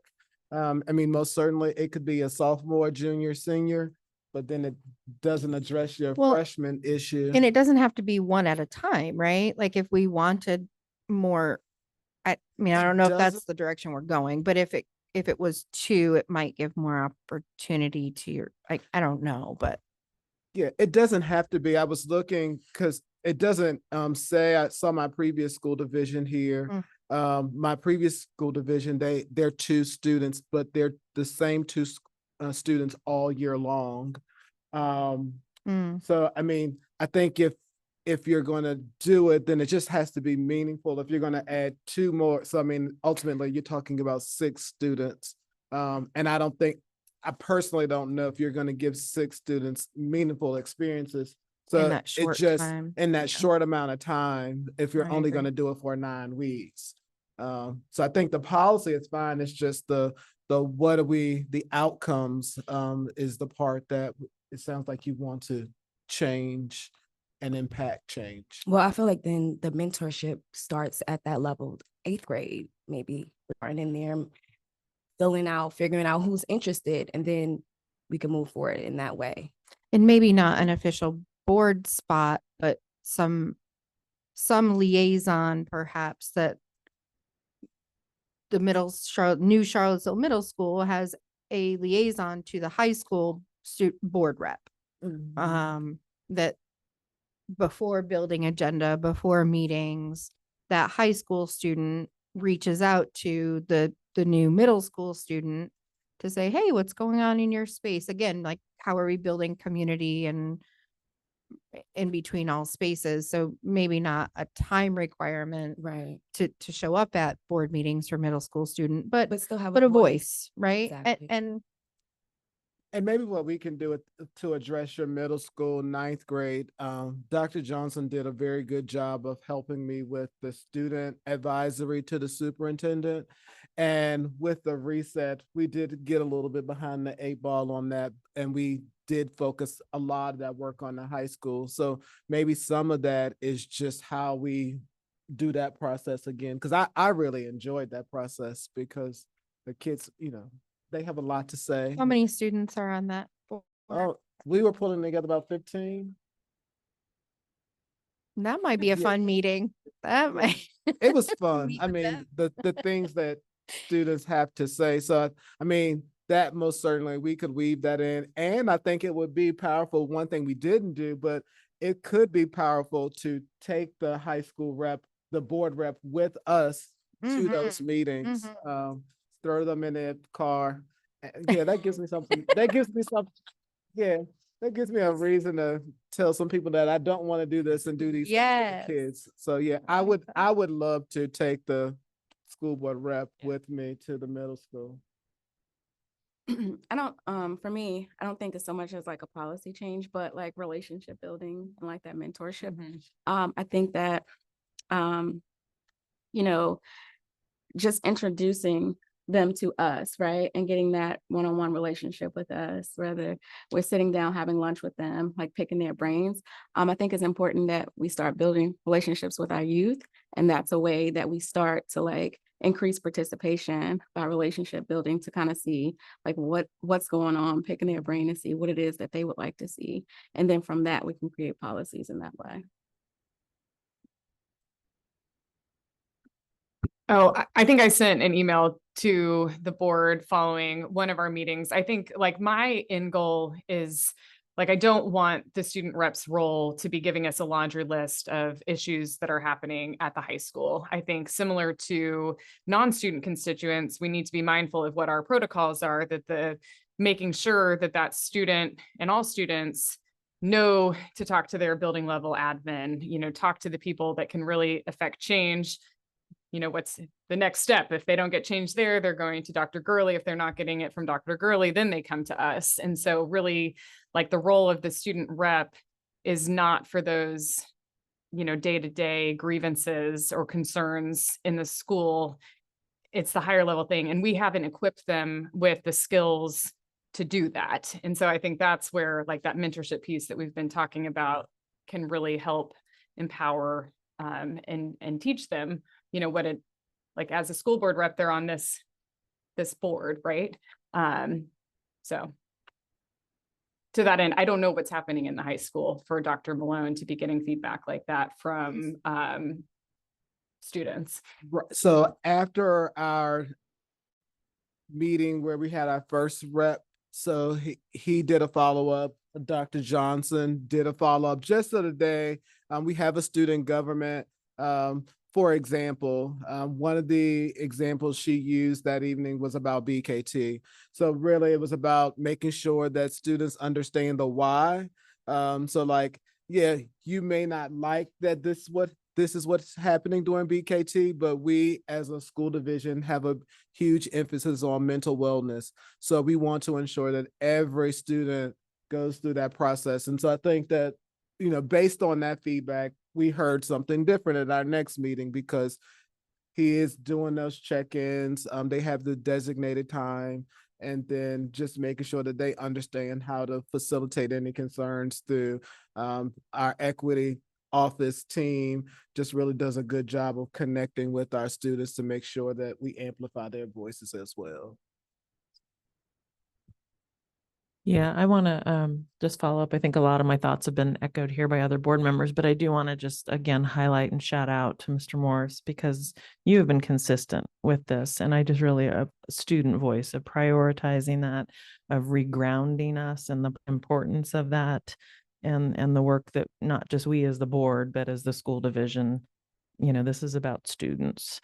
So thank you for that. And I know this has been on your mind and you bring it up consistently. So thank you for bringing it to this.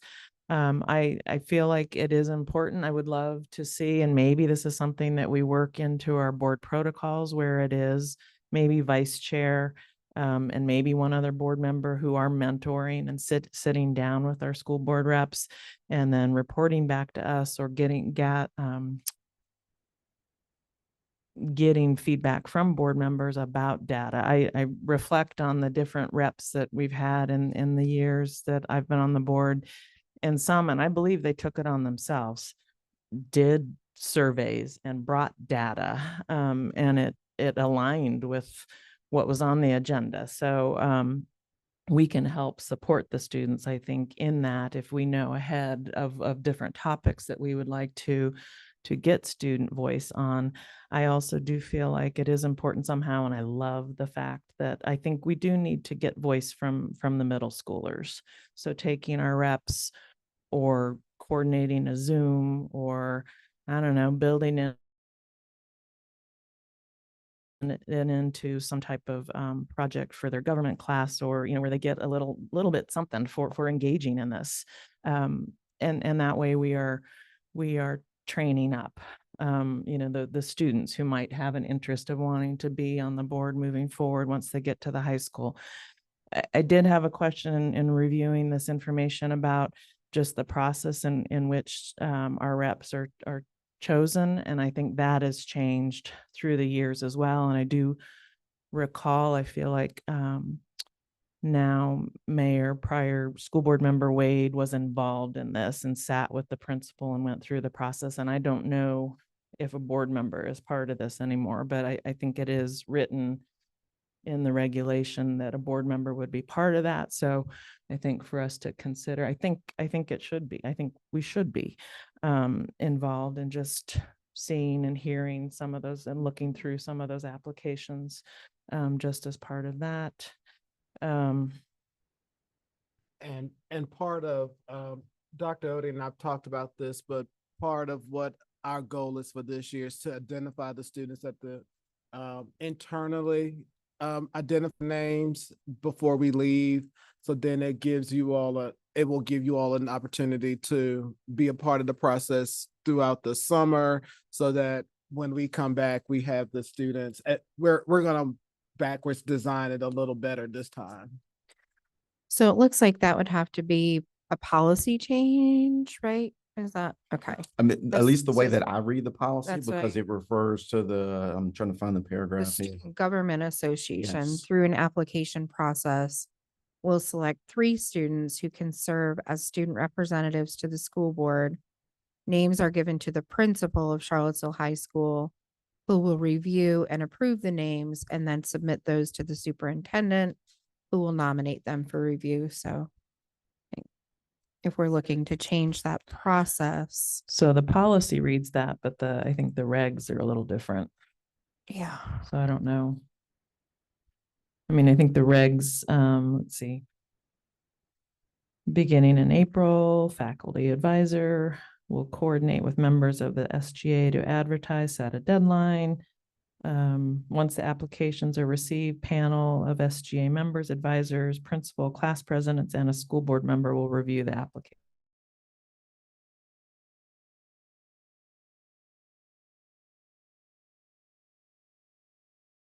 Applications. So you're still So we- selected. Yeah. If I'm Is that what you're? Yeah, To I your just, point. I didn't know if they fully encompassed all of those roles or how. Does that? because it's still the that next line, it still comes to the superintendent. The panel will select 3 members and a possible 4th as an alternate to be submitted to the superintendent. Yeah. And then the superintendent So brings that to us. we just have to make sure that the part that's been left out is the school board rep. To your point of the 9th grade, to the freshmen, I mean, I would be willing to consider like four reps, and 2 for half the year. So that they don't all have to attend. I think we do. I feel like if we do it before the end of the school year, that each rep can serve 9 weeks. Then you have 4. There are 4 9 weeks. But do we get enough content and meetings? Like, is it as meaningful over 9 weeks versus 2 over 8? I don't know. My personal preference is to pick 2 or 3 and then have them for the whole school year. That serve all the whole time, and they collaborate with each other to say who's coming Yes, to that meeting. Yes. I like that. that's my personal. So there would only be one at the meeting. You could have one on the docket, right? Dais. Thank you. You can have one at the dais, but you can have one in the crowd, which is, from my understanding, how some school boards do that as well. It's almost like an alternate if someone had to step out. I like that. And then it gives them the flex to who's available. They communicate with each other. They, Still coordinate with school sports or other extracurricular activities. It all works. It's all board preference. I mean, I think you just think about the unintended consequences either way. I mean, Yeah. I think one of the unintended consequences is if Royal may not show up, but maybe one out of all. I think now it feels like this is their assigned window. So, and if you give them flexibility, I think they're going to be upstanding students. So, I mean, I think that they would hopefully say, I want this period, but I think right now you've designated that this is your window. And I think if they have a mentor, right, then the mentor is part of that engagement process. Hey, which one of the 3 or 4 of you are coming to the work session? I don't think we've ever had anyone at a work session, but this is meaningful work. I would love a student voice here right now to say, oh, that sounds terrible, or I think that's a great idea, whatever that is. So Do we need to Yeah. include mentor in the policy? I would say that's probably a regulation, but Okay. I think it just depends on what you're looking at and comparing to other policies, but I do think the school board member should be in the policy. I think that is one of the changes that should be in there. So is it in the reasonable policy. to ask the vice chair if you're going to be maybe spearheading this to meet with our current reps to That get is my- some feedback on what they might think is the, thinking that we want to re-envision this to make this a more meaningful experience. Here are some ideas. If Yes. the whole point is to hear from students, might we Absolutely. want to hear from students? Absolutely. So I was gonna wait till the discussion kind of died down a little, but my request from the board is that I could meet with our school board reps to pitch this to them, and this could be kind of the first experiment into what a student policy effort could look like. Ms. Thacker, do we know, are the students, have they committed to going to VSBA at all yet? One, okay.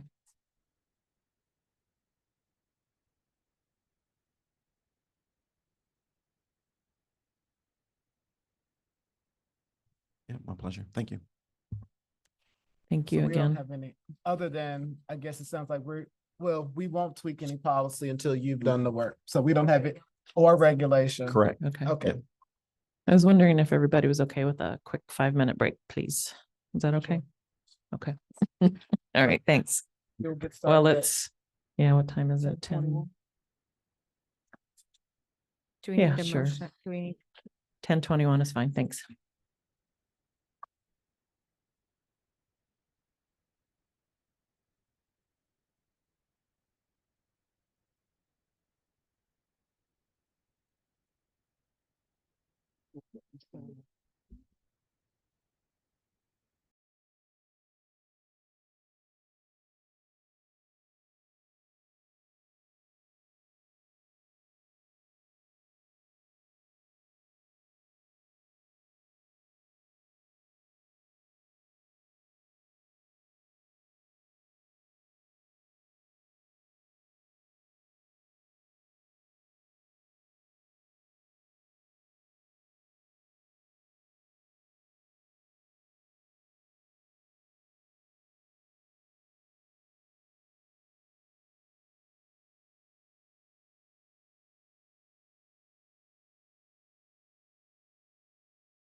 we're back in meeting, and I apologize. It took us a couple extra minutes. All right. The next item is the school board compensation analysis. This conversation came up as a request from school board members with regards to the compensation, which has not been touched in quite some time. Ms. Hoover, I first want to thank her. She's done some work here for the board just to inform your decision making. She couldn't be here today, so I think she's done a good job with preparing me to lead the conversation, but most certainly, if you have some comments, questions throughout this presentation, just feel free to jump in as needed. So we will start. What she did was she provided the top 5 school board compensations, and you will see that she's listed the school board compensation, the board chair compensation, but also that green column, she's giving you, she's provided you with what the size of the school division looks like. Oh, okay. And I want to make sure that for the public that the last time that there's been a change to the school board compensation was January of 2016, January 1st of 2016. So this is, we're 7 years out now since the last time it was touched. Almost 8, yeah, 8. But oh, this is 24. Yes, this is 24. Woo, lost a year. So then we will go to the next slide. She's provided you with the top 5 cities and their compensation. And if you look, we are not within range of any of the top 10 cities, which if you look at Bristol, Bristol has the lowest student enrollment. Petersburg City, smaller student almost comparable student enrollment. I'm surprised they have that many students. And then Portsmouth City. So we are in Superintendent's Region 5. So if you look in Superintendent's Region 5, you will see how school board members and the school board chair fares with regards to compensation. And I'm just going through the slides. If there's any discussion that needs to be had at any point, just you can do that.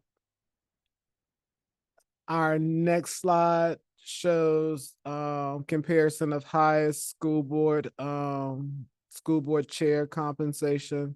So if you look, there is a variance of about 220% there, which is about $11,700 for the chair and $10,500 for the school board members. And there's a variance of like 233%. Next slide. At the request of a board member, we modified this slide for you all. So currently, with our current compensation, which includes the actual school board member pay, this is for school board members that take our health benefits, and those school board members that also take the gym membership. Per year, we pay $91,514 in compensation for school board members every calendar year. Per member. No, this is all collective. Yes. Like, I know. No. Sorry. So this is not quite 91 divided by 7, because there are some school board members that don't take health insurance, or there may be a school board member that maybe takes the individual plus children. So it varies, but this is the total compensation. And if you look at what that looks like peeled out, and so for example, if you are a school board member, you get the $4,500, and say if you have an individual health insurance plan, then the total compensation is about $13,000. a year. And then if you have the gym membership, so this is what we contribute. So what we contribute towards your health insurance, what we contribute towards the gym memberships. From a comparison perspective, is it fair to assume you think that the other school divisions are providing similar benefits to their school board members in terms specifically health insurance? I know from well, not personally being on a school board, but personally being in other divisions, I know that board members do elect to take the health insurance. Yeah. So, and you said an offered, yes.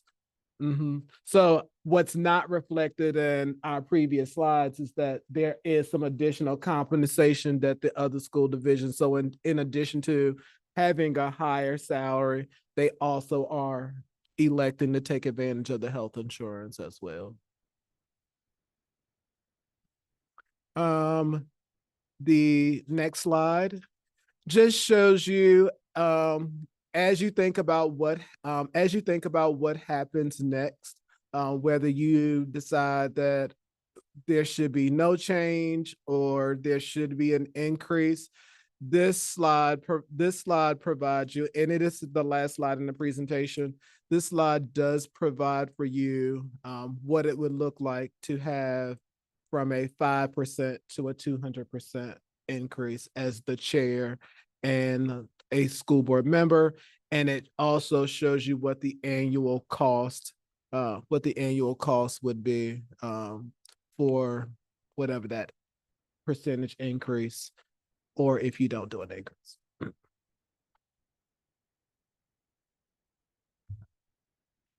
Thank you and your staff for getting this together for us. And then I will open it up for discussion and just thoughts from board members, please.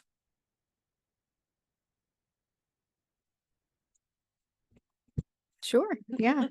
So I appreciate the conversation amongst my colleagues. Dr. Gurley, thank you to your staff for putting this together. I initially brought this to the board's attention when our own city council looked at the Virginia Code 5.2-1414.6, which allows localities to adjust the compensation for city council members changed. And so they were looking at that time, this is back in August, changing salaries of city council from $18,000 annually to $34,000 annually, and the mayor's salary from $20,000 to $37,000. And so wanted to bring that to the attention of our board, just as we serve our city in the capacity that we do and what that really looks like. I do think there's an equity element here. I think some of us are afforded the benefit of PTO from our jobs to be able to take personal time to go into schools and meet with students and staff, spend time with Dr. Gurley and his executive leadership team. I personally am one of those people, worked really hard in the healthcare system during COVID, took no days off, and had over 380 hours of PTO time to dedicate to this work. So I'm very thankful for the time that I have to, yeah, that's a lot of time. Didn't get a day off in 2 years. And so, yeah, so I personally am very thankful that I have a job that I was given that benefit. And so I just think I want to be also mindful of other community members who maybe don't have that and maybe could serve and step into these roles and attend more events, attend more functions, meet more people, meet more students, spend time in the building, attend more board meetings. There are boards and committees that many of us are on that meet during school hours, during workday hours, that people have to take PTO for. And if you work a job that you do not have PTO for, to go unpaid and unrecognized for those hours doesn't sit well with me. My kids are older now. That's also why I can do this work, but I've been a single mom for a really long time. And if I had to pay for childcare, I don't have family here. I don't. Grandma can't watch my kids. And so if I had to pay for childcare for someone to come and watch my child to be able to serve in this role and do this work, I also could not do this work, given the stipend that we currently have. And so I just want to be really mindful of the equity opportunity here for us as a board to recognize our community, how we ask people to serve and the roles that we ask them to serve on. And again, I am very thankful for my position in life and where I'm able to serve and do this work. But those 300 hours are dwindling down quickly given the work that we are doing. And I just want to be mindful of other people in the community that maybe don't have the equity opportunity that I do and recognize that work. And just again, for those who maybe don't know, I know everyone on our board does, but that was passed by city council. And so we do have city councilors now increased in wages, and part of that conversation was also an equity conversation as well, but also accountability, right? If we're getting paid a stipend and a handsome salary wage to do the work, then you should do the work. And I think that's one way that we can hold ourselves accountable, but also each other accountable for attending VSBA seminars and additional learning opportunities. And again, being engaged in the spaces that we are. So thank you for taking the time.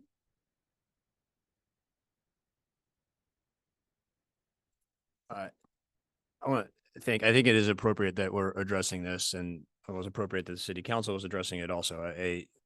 From my studies of government, and one of my professors always said, you need to pay people and or pay taxes in order to hold that government and hold those representatives accountable. So and at the moment, right, I don't think this is meaningful to a certain extent to be able to hold somebody accountable in addition to allowing for folks who, I think, the diversity of voices and experiences and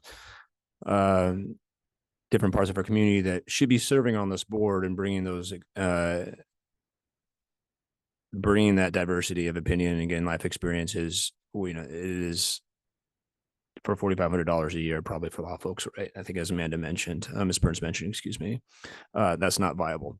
So I would be in favor of bumping this up to a 50% increase. I would also be up to 100%. I think more than that, I don't know. But then what I would also want to do is hitch it to inflation so that it adjusts every year and that we're not having to come back and have this conversation in 5 or 6 years. So it would, again, whatever maybe the teachers were getting, it would adjust accordingly every year also. Finally, I do think total compensation is important. And I appreciate that slide. I'm fine with school board members continue to receive that if they feel like it's necessary. And I think my point though is it can be a lot also exceedingly and again. And so I want everybody to take that into consideration also. Thank you. Yeah, I just want to echo something that you said, Mr. Meyer, and I heard Dr. Gurley and Ms. Burns, not sure if we can do it, but it was the same thought that I had, is I would like to tie it to like what we give teachers as an increase. So it's not a discussion anymore. This is one of the things that I just can't wrap my head around of how I feel about it and what I actually think about it. Because this is like a service to the community. So, any amount of money, it's a service to the community. I think going into this, I didn't expect, honestly, I didn't even know about the stipend that we currently get. So when I found that out and doing the paperwork, I was like, oh, okay, this makes it a little bit better. I can do something, for my family, for, missing time from whatever it might be. But at the same time, it is hard. It is hard to try to find out when you're going to miss something work related. It is hard when something comes up I shared this with Ms. Dooley recently, and most of you probably don't know this at all. But before running for this position, I had a rental agreement in my hand for Norfolk, Virginia, because I was going to go back to school. I had already put in my notice to my principal that I was not returning. So the benefit, the what I gave up, the cost to me was extra education, which leads into extra salary to serve in this position for 4 years, and that's not even including the campaign. So there are some personal things that we just sacrifice, but that is also the role of a servant. I had my HVAC go out, and you have no idea how many times I said, "Man, if I didn't have school board and I could get another job, I could just pay for this cash, and I would have been happy." So there are things that we're giving up. At the same time, this is one of the things that I just feel, and it's not part of the process, but I wish it was part of the process, is I would rather this to be on the ballot. And then the people just tell us, do you deserve a pay increase or not? And that, to me, that's true accountability.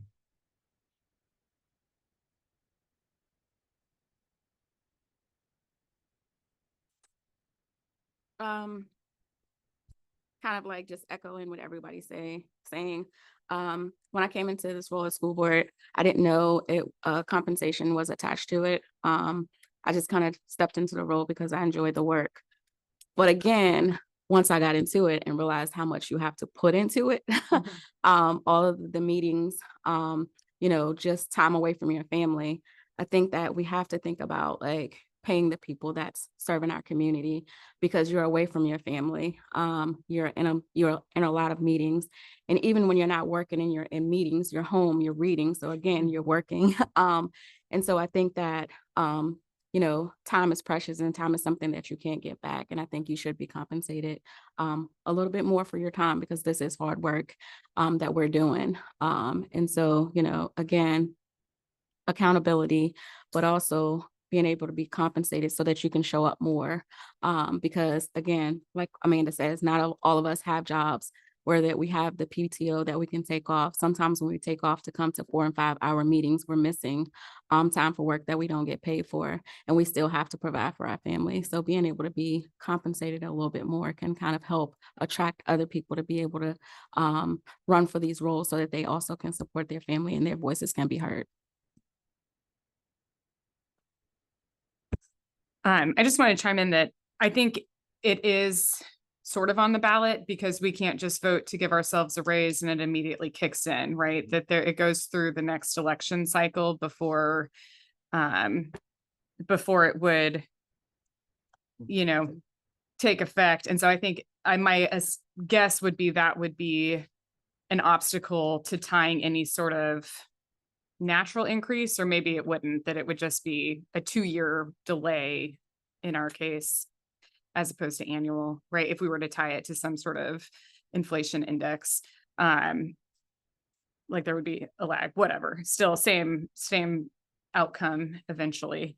But yes, I don't really have any comments besides, I think it is by extension on a ballot.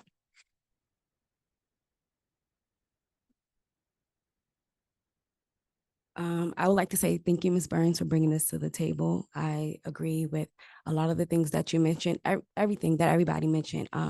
Me personally, I'm 100% behind a raise for the work that we put into this position, into our families, into the community. So I do feel like we should be compensated a little more, especially when you see the numbers and the data.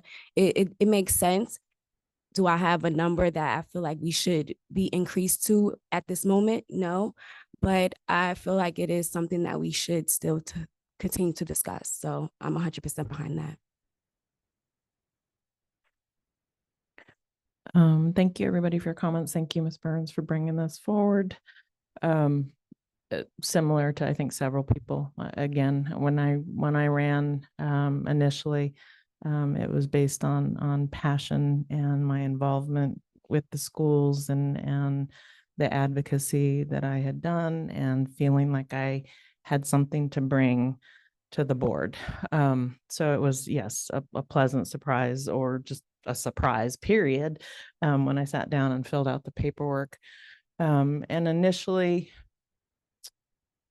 so with that being said, it was kind of like, this is above and beyond and kind of a bonus beyond the work. And please, it is, and it can be a lot at times. Servant, yes, absolutely, Mr. Morse. But an elected position, and there are expectations for this. And it really, after I sat with my initial reaction or thoughts as I processed, Ms. Burns, your email and your ask, that, yeah, there's value to our time and to the work that we're doing, and how to find that balance, I'm not sure. So I've been on the board almost 7 years. And my daughter was in high school when I was elected. And to this day, almost every single day, she'll ask me, do you have a meeting tonight, Mom? And it's all school board related. And so it's ingrained in her, and she's rolled with it, and she's been great, but it has become part of my life and her life. And no complaints on her part, but we have to adjust, because it is just the two of us in the house to figure out who's doing what, as part of how we manage our day and the time associated with that.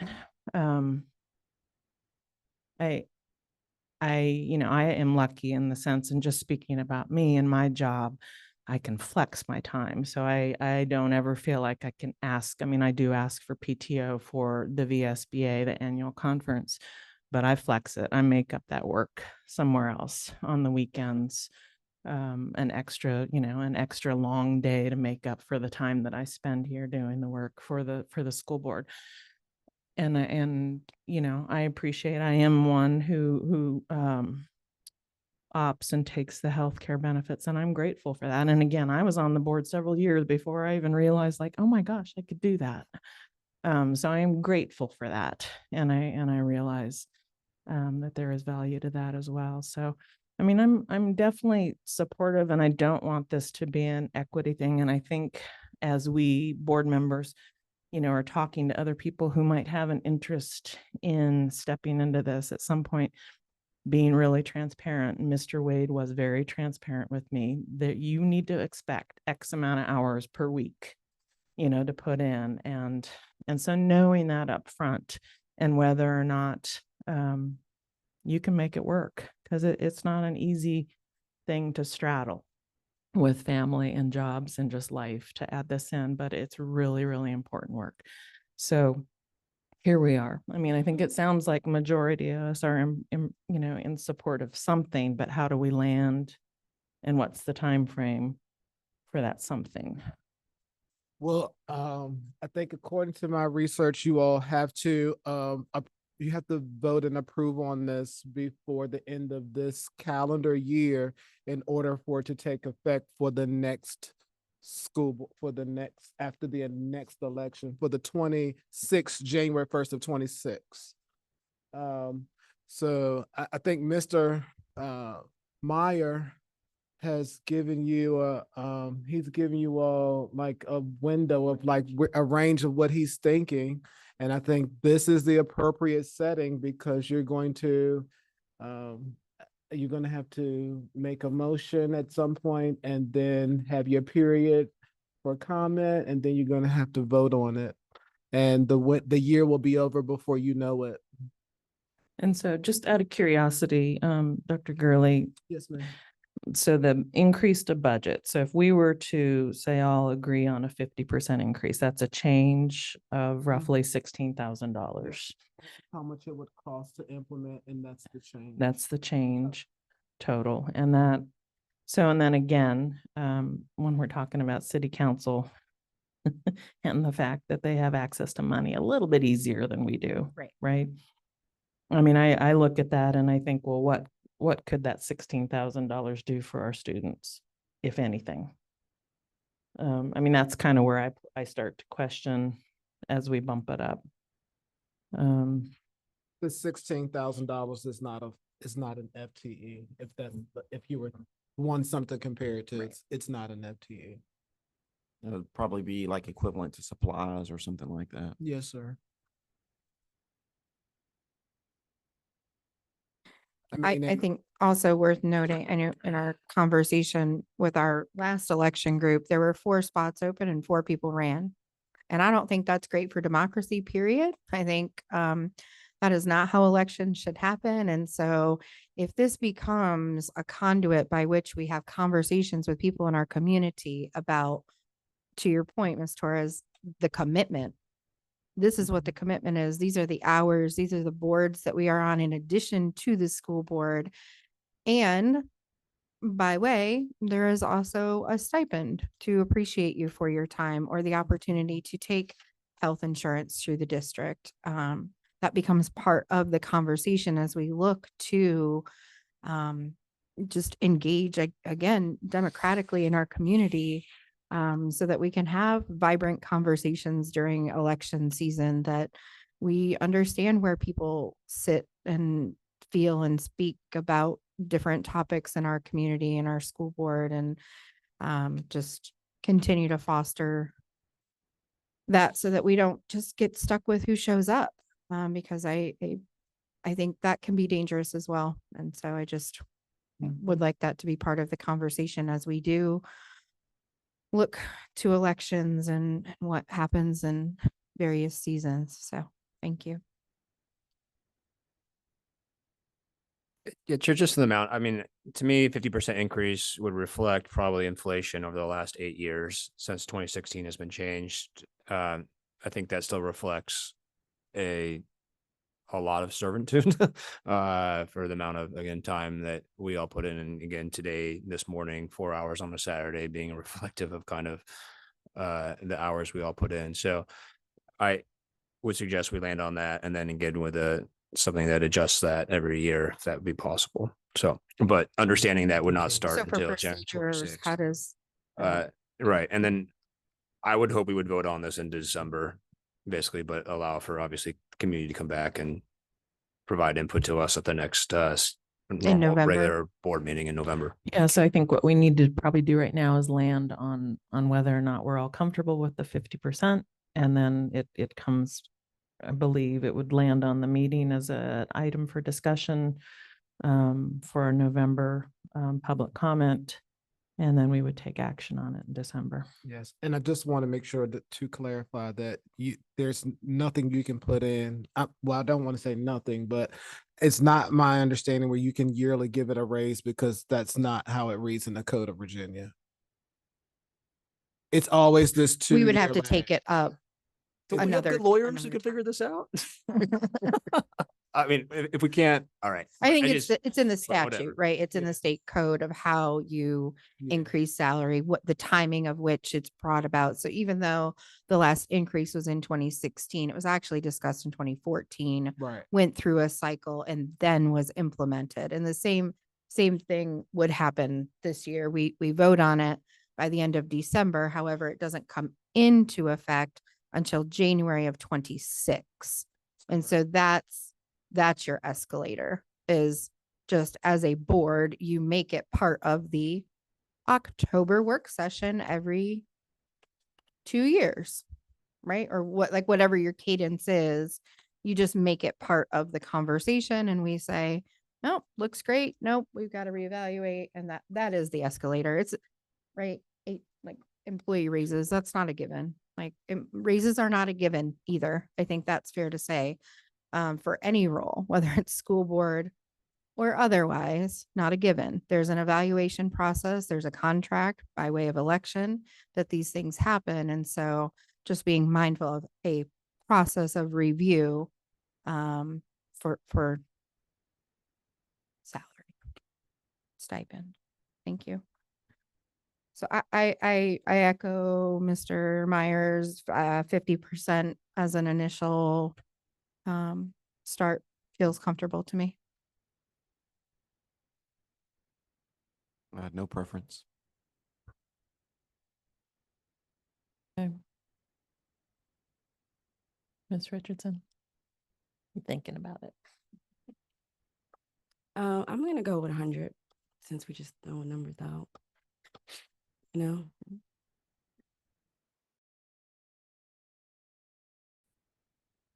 I do. Yeah, I do think my initial, just for full transparency, the public as well, I think my initial conversations with my colleagues was 8,500 for board members, $10,000 for a chair. Which closer aligns to 100% increase, but I'm open to a 50% with a comeback in 2-year escalator. I'm open to 100. I'm like, oh, no, Mr. Meyer, do you have a? I would support the 8,500, 10,000 based on, again, the initial discussion was in 2014. Correct. We're not going to get this 2016. It's looking at, another again, 2-year. I would say cost of living adjustment, maybe not a raise, which we should be getting every year, but, and all staff should be getting every year anyways, but, I don't have that other spreadsheet that you had shared, Amanda. What's Albemarle's? And I know that they're, oh, there it is, Yeah. 82 and 64. And I think I appreciate the student enrollment data. I think not always reflective of the actual work that has to be done square 2 miles.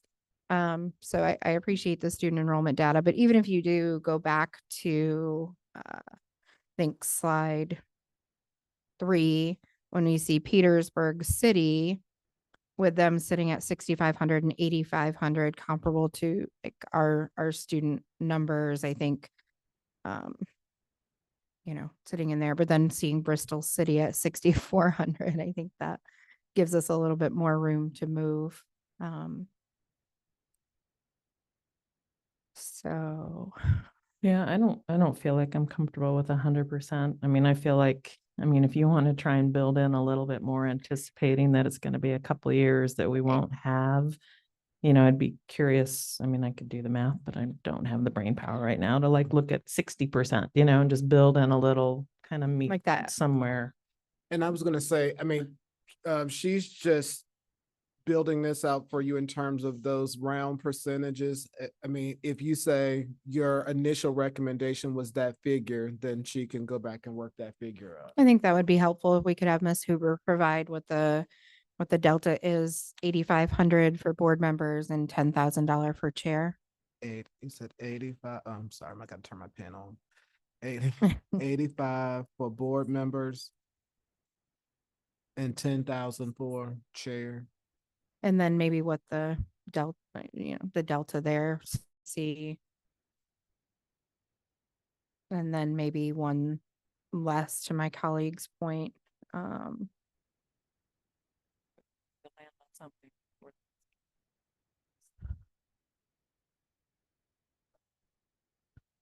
Something can be presented at November, but we can amend it before we vote on it in December, correct? Like we can take discussion at our November meeting and modify the. Well, we can bring it back and Yeah. someone's just making We have the eventually same- are just going to make a motion. Yeah, right? someone can just make a motion that you want to pick what the number is. Yeah. Correct. So we can leave it. Ms. Huber can provide us the data and then our motion is where we land. Correct. That's how I interpret it. Yes, ma'am. Thank you.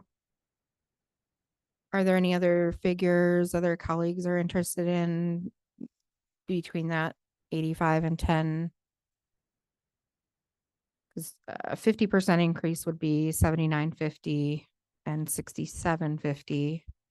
So do we want to see closer to 772? I don't know. I think you can just do 75, like it's roughly 75%, Right. 73, 75%. So I don't think all of that additional work needs to go into that.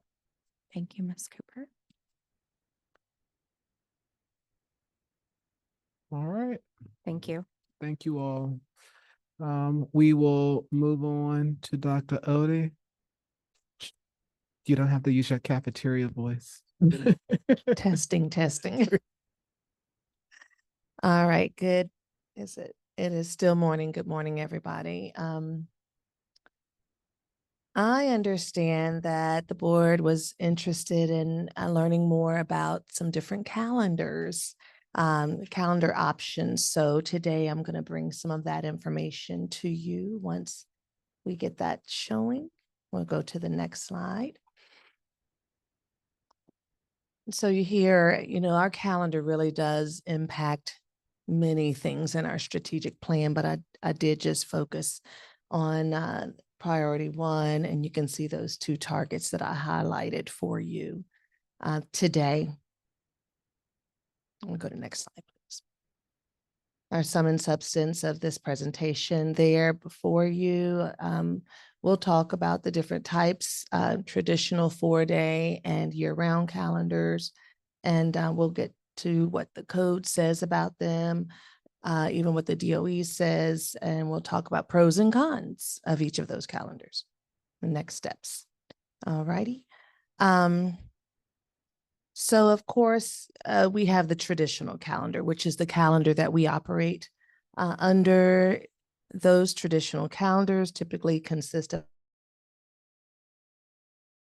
around 180 instructional days spread out over 9 months, with that extended break at winter, spring, summer. And then there's the 4-day calendar that offers a 3-day weekend for students and 4 longer days in the week. And the year-round calendar is where the learning continues throughout the year. Shorter, more frequent breaks known as intersessions occur. Next slide, please. So here you can see what Virginia Code says about the instructional days and hours, and we'll just focus on those highlighted pieces there. The code says that school divisions in Virginia should have at least 180 teaching days or a total of 990 teaching hours per year and at least 5.5 teaching hours per day.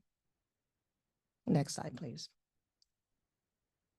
So what do we do? And here in CCS, we have typically exceeded the 990 hours.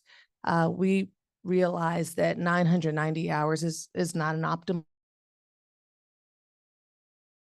target. In fact, it's the bare minimum. So we try to, you can see on our calendars that have gone out in the last few years, we typically calculate about 1,026 hours. But really our emphasis is on providing high quality, in-depth experiences throughout each day, throughout the school year, rather than solely focusing on the amount of instructional time. Dr. Odie, as we're going, just as a point of math, does that equate, are we roughly like 5 days beyond the state minimum of 990? So does my question make sense? We're not over 180 days. No, But I mean, the hours equate to so 1,026 hours minus the 990 divided by 6.5 hours is roughly 5.5 instructional hours. We go over that. Well, the code had been that you could count recess as instructional time because of the social emotional learning and interaction, all of that. So that's been figured into our instructional pieces. I haven't counted the days, but if we count 5.5 hours of instructional time, times 6, that's 30, more than 5 to 30 7 hours. days roughly. Thank you. You've got better quick math skills. All right. So what does Virginia Code say about 4-day calendars? We'll go into that. It does provide guidance there. It says that school divisions can propose 4-day calendars subject to approval by local school boards and guidelines from the Board of Education, provided that the schools offer at least the 990 instructional hours for grades K through 12. So that's that caveat. Next slide, please. There is one school division in Virginia, Franklin City Schools in Southeastern Virginia, that adopted a 4-day calendar in the 22-23 school year. That's the only Virginia school division that has done that. I will say that they have not seen major gains in student achievement They do continue to face significant academic challenges. But in my research, the concept of 4-day calendars has gained popularity in other US states, especially in rural districts like those in Colorado and New Mexico and Idaho, where the 4-day calendar addresses things such as teacher recruitment and budget constraints. But while that 4-day calendar aims to reduce operational costs, there are no buses running on Fridays, which does help with costs. And it might improve teacher retention because if you think about those rural divisions, there might be long commutes to get to the school. So teachers might like that 3-day weekend. Research does indicate that there are negative potential impacts on long-term student achievement with that 4-day calendar. Next slide, please. Yes. Do you know why, or has anybody reached out to Franklin? Do you know why they chose to do that? There's been a superintendent switch since then. She's moved to another division and now somewhere else. So no, I have not reached out to her, but in reading in my research, the hope was to increase academic. They are have been a struggling school division. So I believe it was an attempt to improve student achievement. But if you look at their data, it's been flat. It has not improved. Yeah. Go ahead, sir. I wanted to go back to Miss Julie's 990 hours because it reminded me of a conversation I had recently with some teachers that the 990 hours, when you divide that by 5.5, it does give you the 180 days. However, if you think about our school day, so I'm just going to use an elementary, the 8 to, I'm use a round number, 8 to 2, but we know the day is longer. When you divide that, that's only like 162 school days. So that's not even the instructional, even the instructional hours. So like they were asking about some flexibility, and I was saying, yes, I mean, the number of hours we need to get in a school day, but if you think in terms of what that would look like in terms of physically showing up, that would be far less, because we know that the Dr. Oda reminded me the other day that like recess, a lot of the things that we were counting, those things have been repealed. So the actual day, the days are far less if you try to use the number of how long kids are actually in the school, because we actually have to go far longer than the 5.5. Like we're saying the instructional day, like when they think of the instructional day, they're thinking we only need to do 5.5 to get to the 990, but we actually need to think about that the day is actually really, in some instances, need to be a lot.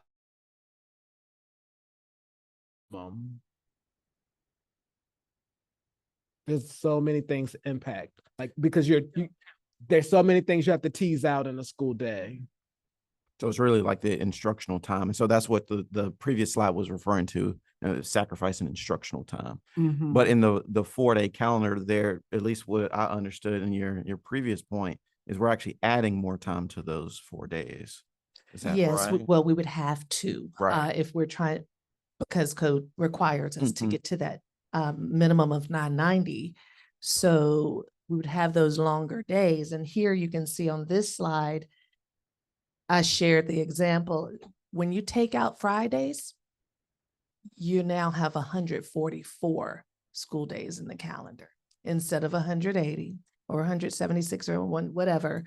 And so when you look at the 5.5 instructional hours that we have been providing at a minimum, it wasn't going to be even close to the 990. So adding an extra instructional hour into the day, 6.5 hours, it takes you to 936 hours. And And as Dr. Gurley just mentioned, as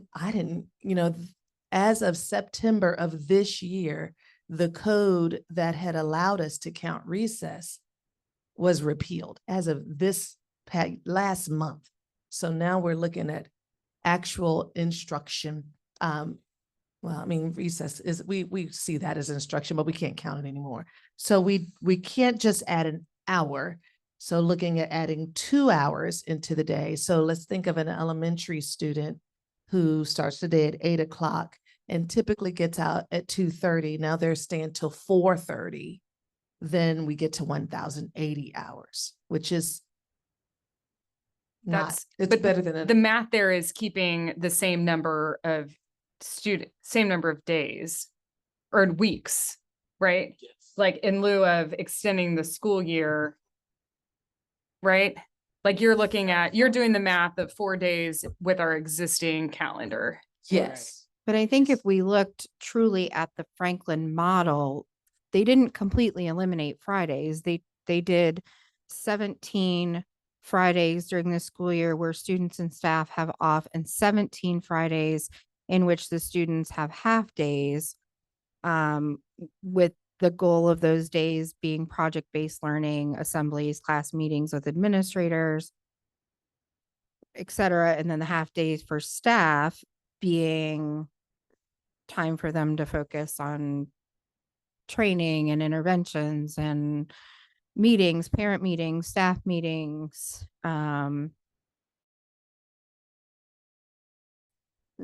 training. So I think It was a different model. it's not a complete elimination of Friday. It's restructuring what Friday looks like. And we to have, some extent. historically, since I know my previous life was half days, but I know that what I've heard is that the inconvenience of the half day here in Charlottesville. So that's why every model that we try to do in terms of a calendar, even with our traditional calendar, we try to stay away from the half days because we know that that's hard for families in scheduling. Our community has not wanted half days. Yeah, well, Dr. Odie, I mean, can you just comment maybe on, again, I'm not the pedagogical expert here, but I'd be concerned about even if they're in a longer school day, but I can't imagine an elementary school kid going for 7.5 hours of classroom time, so to me, it's in my mind is like, and this is all should be about, in my mind, again, educational achievement. I'm not talking about in this 4-day calendar. To me, it looks more like they're trying to save money.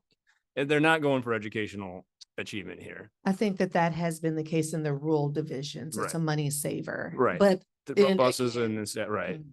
But I mean, when in your mind, is there more opportunity for better educational results because of this 4-day schedule and longer? No, not in day? my mind.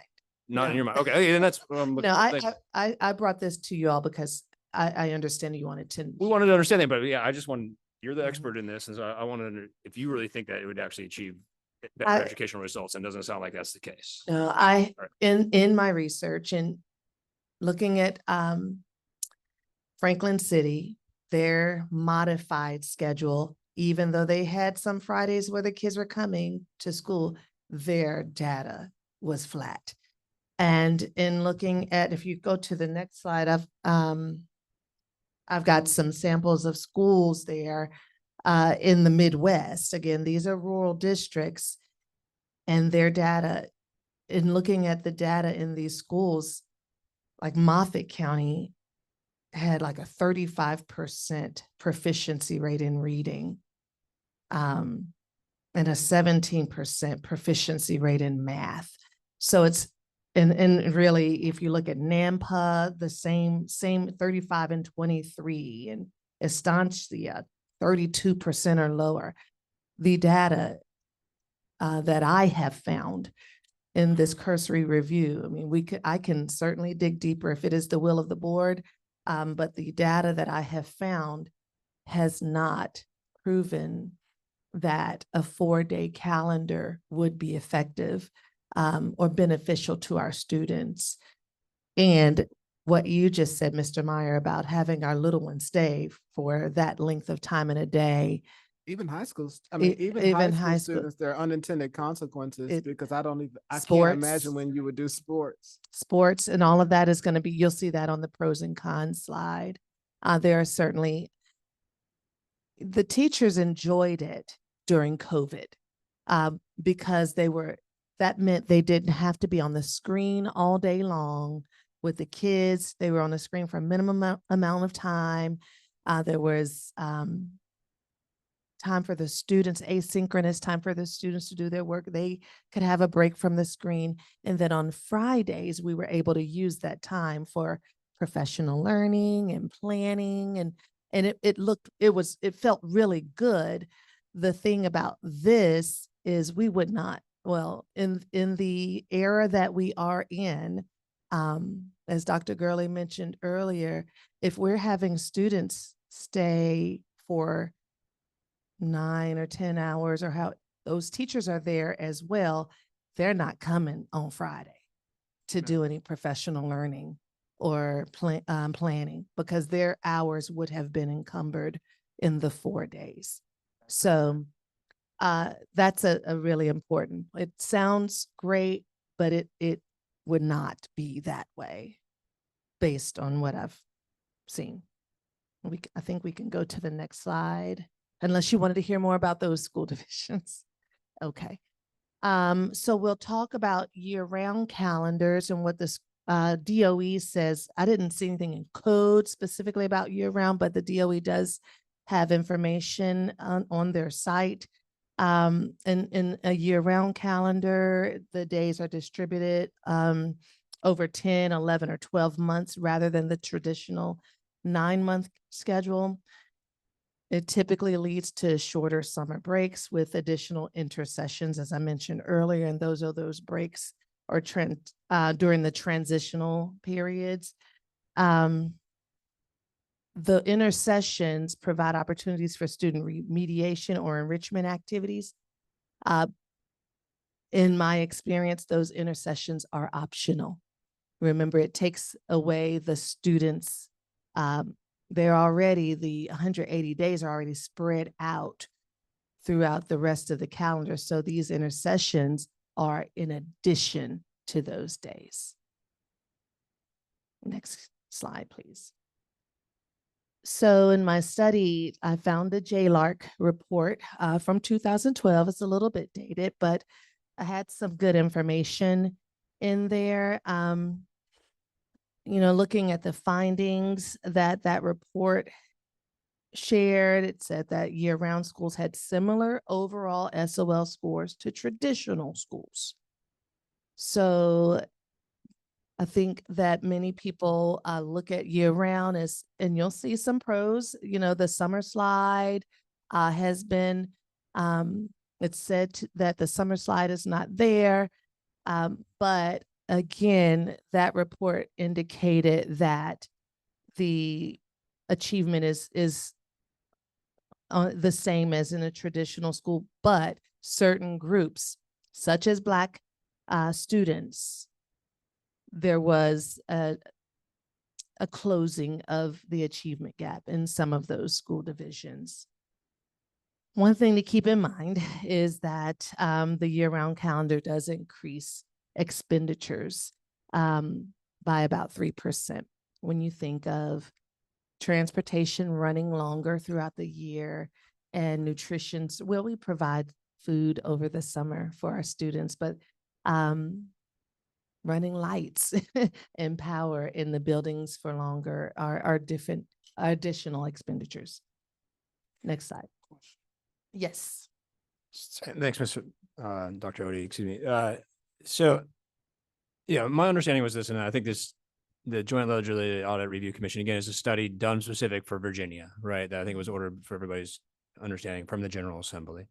The subgroups, when we say subgroups, and we just looked at all our testing results, I think back again earlier this month, subgroups being those groups that traditionally have not achieved similar educational results. So if I understand correctly here is that they did find the total for everybody was the same, but they did find better educational results for those traditional groups that unfortunately aren't doing as well as everybody else.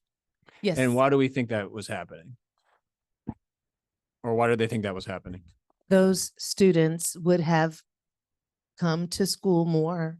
And we can speak specifically the Black subgroup, like I mentioned, or the students with disabilities. The schools would have pulled them in during those intercession breaks and worked with them. So their learning would have been more continuous. So that key sounds like that was actually bringing them during the intercessionals then to do catch up on other more education. And then that's maybe where you also had, it sounds like increase in expense because you then pay teachers to teach during that spring break That or is fall correct. break, et cetera, right? And have to bus the kids, et cetera. Okay, Yes. thanks. And you have to, the benchmark and the outcome. So if you notice, Dr. Odie said earlier that the SOL results were similar. And I think it goes back to a conversation we had. It was a conversation at a school board meeting about sometimes I think we generalize what Black students can do. And so there are these benefits, yes, but of students going to school year round. But if your measure of success is whether they achieved well on the SOL test, then you're saying, then what's the point of doing all of this? And I think we say that all the time about like, what is the purpose of testing if you're just going to keep saying that Black students are underperforming?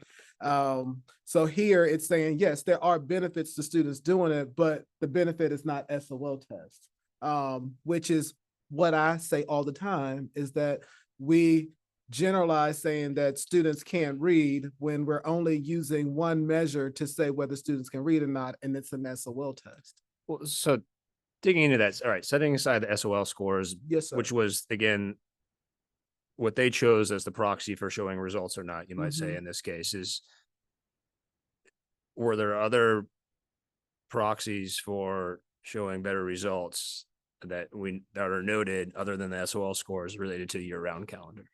I think this is the conversation that we have all the time, that our students show growth on MAP assessments. They do, well, now it's vowels. So now, our students start at one place on vowels, or which was PALS. They start at one place and then they get better and they are no longer ID'd. We say these things all the time, that our students show improvement. They don't stay where they were. They're not stagnant.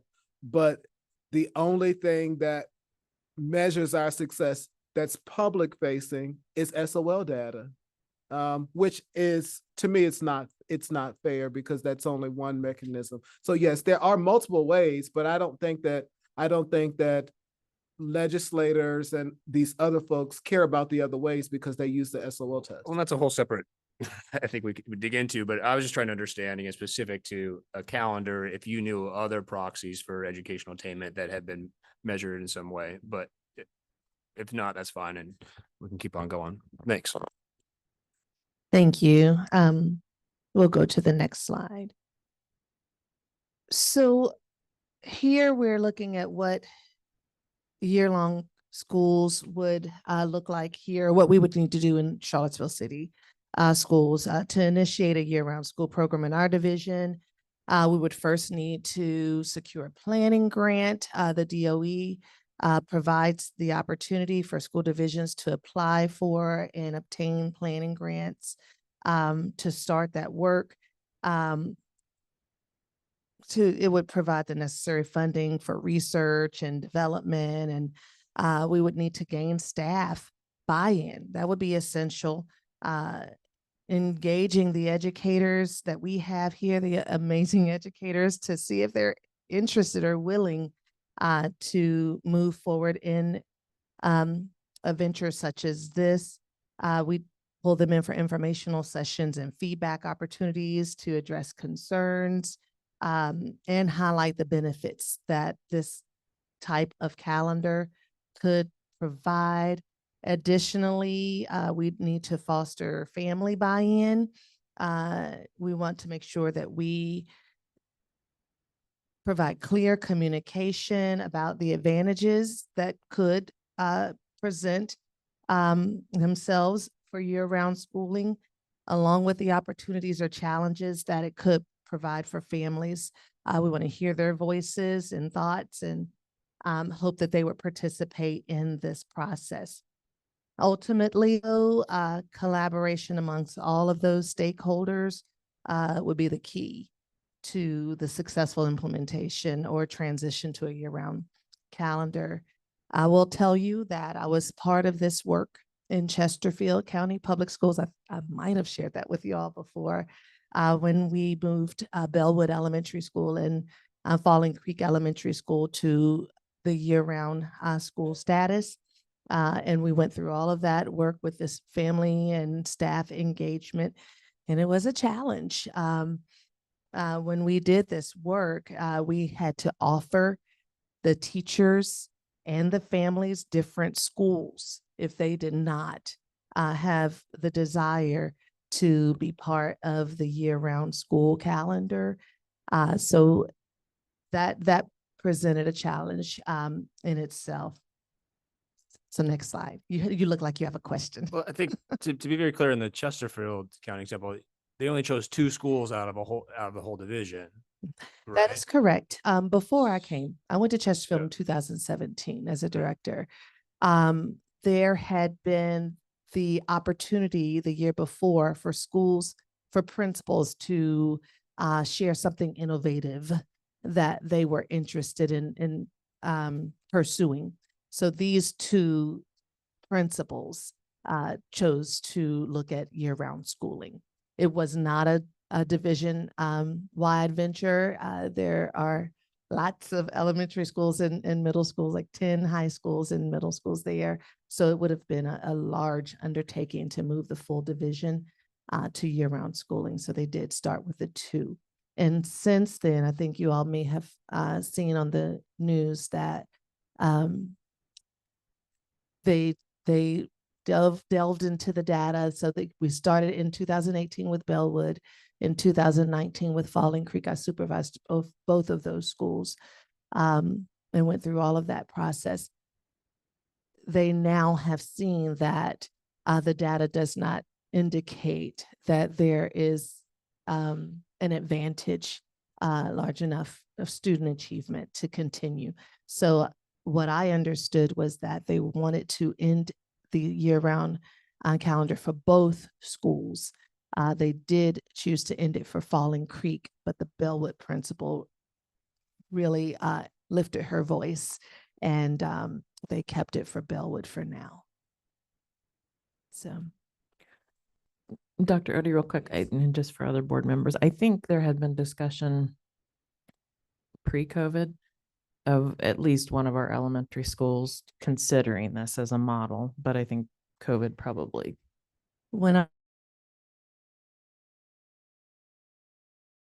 I came here in 2020, there was a school year planning grant. I believe it was Summit, Clark back then, and maybe Jackson Via were the 2 that were considering it. And then COVID shut that process down.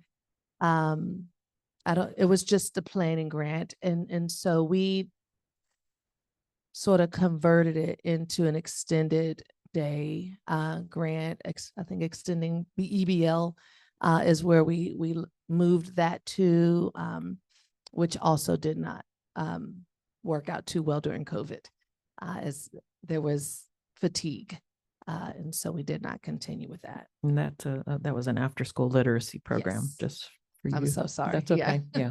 I have one Extended quick bridges question. for literacy. You refer to the Chesterfield County, like they had to offer slots to other teachers or students. Could you explain that a little bit more? Like, was it actually have to, or was it the generosity of the division to? Everybody wasn't on board. All teachers weren't on board with it, and all families were not on board. And so maybe I misspoke with had to. It's what the division decided to do. With only 2 elementary schools moving in this direction to ease, I guess, the heartburn of it. There were surveys, there lots of community engagement, communication. So there were surveys. And so based on the survey data, parents had the option to choose. There were specific schools that they could choose for their only specific. They couldn't choose any of the 30 some schools to send their student to, but there was not transportation provided. And teachers could choose different schools to transfer to if they just could not, had no desire to move forward with this calendar. Thank you for that clarification, because I didn't know if it was like we're listening to the public, which is what you said, or if it was a policy thing or something No like that. So thank policy. you. And some of the feedback they were hearing was with regards to teachers were saying that the calendar didn't align with their own student, whether it was in another division or whether it was their student in a second, like at a secondary school, so that it didn't align for like holidays.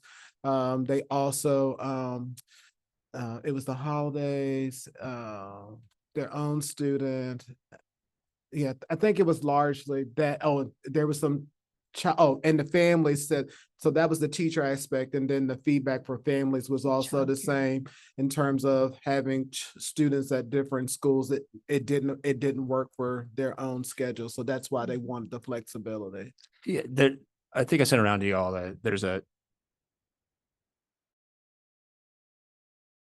for Chesterfield. It was in an email I think I sent all of you, but in specific to that, it sounds like either the lesson learned, from at least what I took away from Chesterfield, I don't know, Dr. Odie, is what you said, is, but if you're going to do it, you need to do it division wide and not just like do some schools, because you have these conflicts then in schedules with a kid in elementary school and then a kid in, the same family's got kids in middle school and high school, but your calendars don't align then. And it's just like, it's a mess.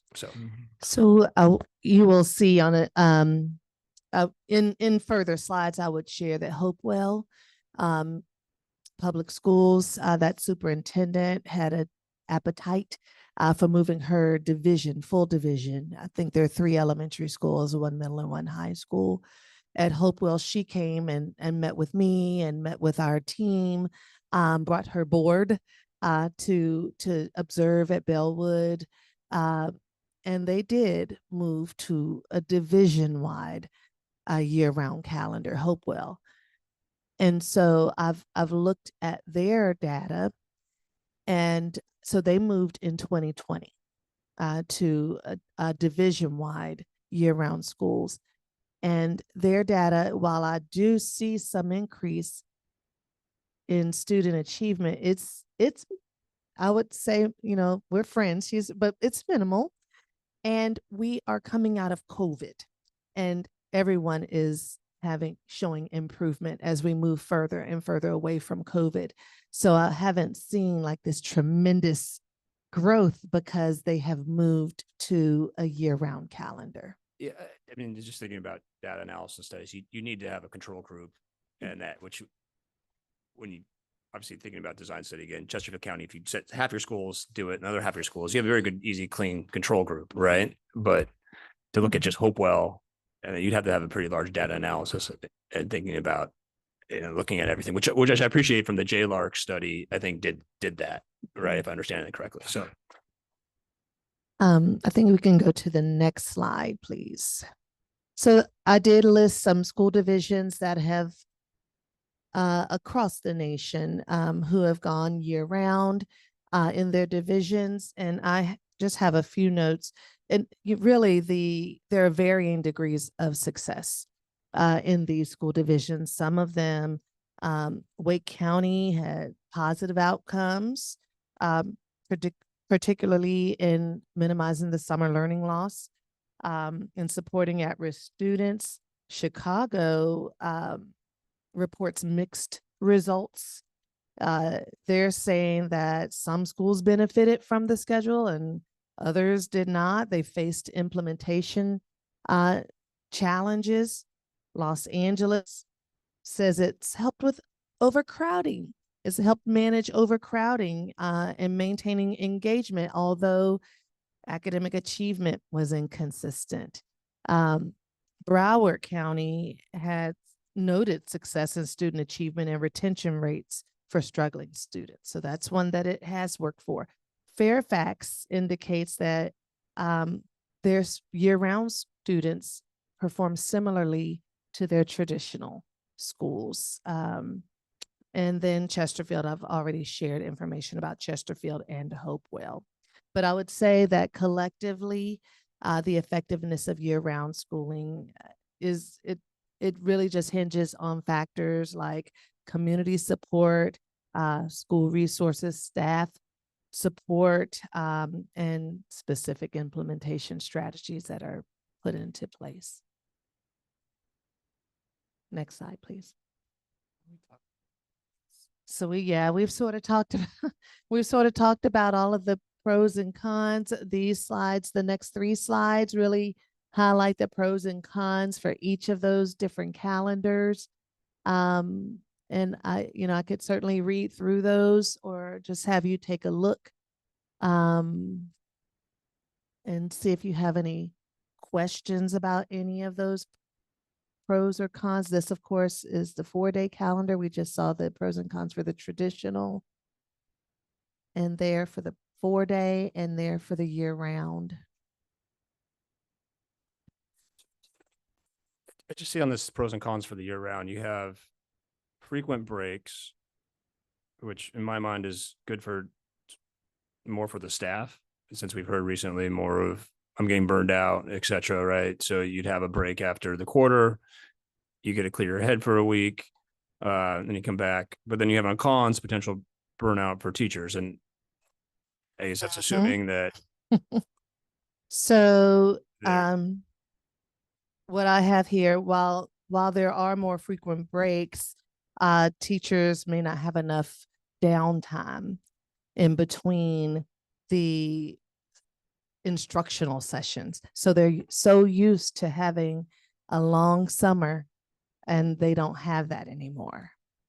And, we do have to have teachers. All teachers don't volunteer, don't sign up to teach. So the ones that do, which also staffing it is a challenge, but the ones that do,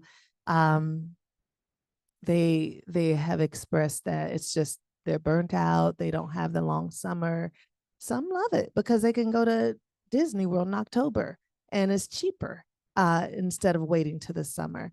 But some it's not for them. So, I mean, to address that though, I mean, and the teachers that I've talked to have said, yeah, I don't necessarily need 11 weeks. I need maybe 8 or 7, right? So that would be nice, or at least 5 or 6. But 10 or 11 aren't necessarily what I need to, again, fully decompress, et cetera. So I think there's just nuances in there, is that there is not one model for the year-round calendar to a certain extent. There's different ways you can manipulate it, if I understand correctly, to, again, best work for, and more importantly, the educational results, but also, again, if you want to think about staff engagement and breaks and mental health, also design it. We would need to have teachers and staff members to volunteer for intercessions if we were going to make it work correctly. And that's something that we can't mandate, but the benefit of the intercessions is to have that continuity. There are those divisions that are providing some form of a child care. It kind of replicates what happens over the summertime, but at each one of those intersections. So you would need, so while Dr. Odie is saying someone may say, I'm going to go to Disney World during this October session, you would need the availability of staff to be able to do those things to make it work, as we've seen them implemented in other places. And I'll say that when I went to Chesterfield and knew that 2 of the schools I was supervising were moving in this direction, I was really excited about it. I always, as a principal, would want to raise my hand and say, I want my school to be year round. Both of the schools that I served as principal, and so I was interested as I left Chesterfield to see how it played out. So I was, of course, I'm 100% focused on Charlottesville City Schools, but I still wanted to see what happened with those 2 schools, and was sort of saddened to see that the data did not indicate that it was beneficial.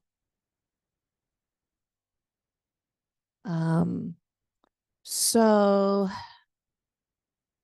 Okay, as you have likely seen the calendar process for the 25-26 and 26-27 school years, that process is underway. Our survey did close on October 16th, and I'll be working this weekend to analyze those data to share with our calendar committee. So this presentation was not really about this calendar work that we're doing right now. Just I know that you all were interested in hearing about other options. So wanted to share that with you. We will be presenting the 25, 26, 26, 27 calendar drafts to you all in November, and hoping that you'll be able to act on them in December. Let's see. If we can certainly, if it is the will of the board, I can certainly continue the work to research and find out more about non-traditional calendars, and have some conversations with our stakeholders about what that would look like. I think that we've talked about the advantages. You've seen them on the pros and cons slides. You've seen the cons as well. And so I think that the questions that that you would just need to ponder, are the benefits substantial enough to justify the time and effort required to thoroughly investigate these calendars? Are the cons seemingly too detrimental to our students and the growth that we've seen already? Do we want to take that chance with our students? And finally, is the timing now with reconfiguration and redistricting happening? Is the timing now to do this work, or do we revisit this later? It is the will of the board, and we serve at your will. And that, if you turn there, that's the summon sequence. I think I've covered all of that. Next slide. We've asked questions throughout, but I'm happy to answer any additional questions at this time.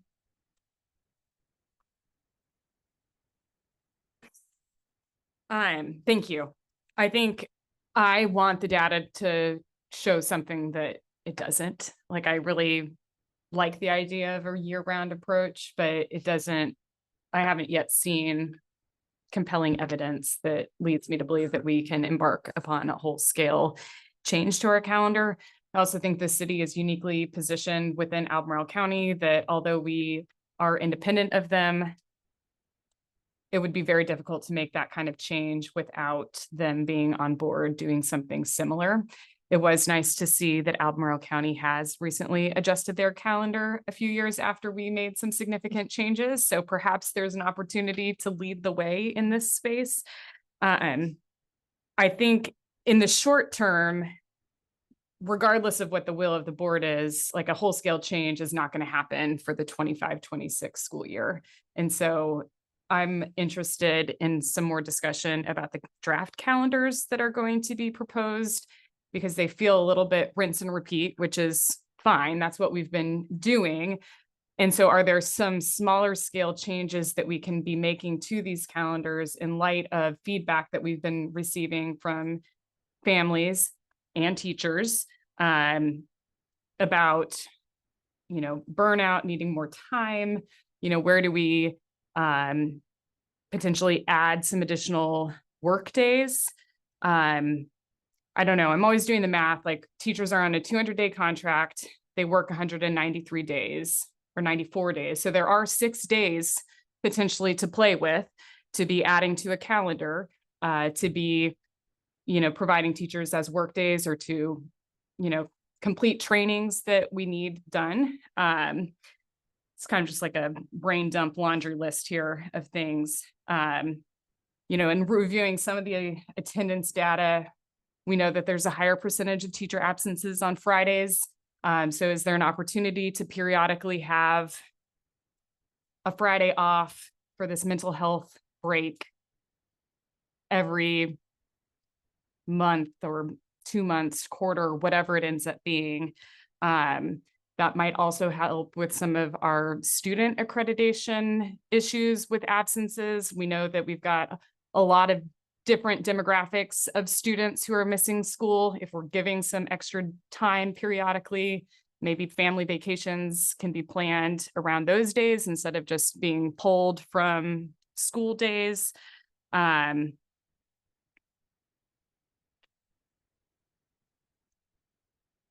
think that's my laundry list right now, but just trying to think as, you know, before we get to approving this next calendar, are we taking advantage of what we have available to make some changes? And perhaps they're just on the margins, but some changes that can help alleviate some of the pressures that we're feeling without the whole scale, you know, year round. I'm not sold on the 4-day. I think if we look at anything big scale, I think, you know, continuing research would be on the year round, but I think that's a separate longer term discussion from the upcoming calendar vote.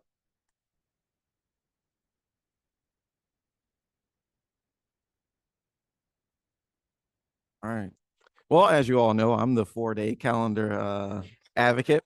I do appreciate the research going into these models.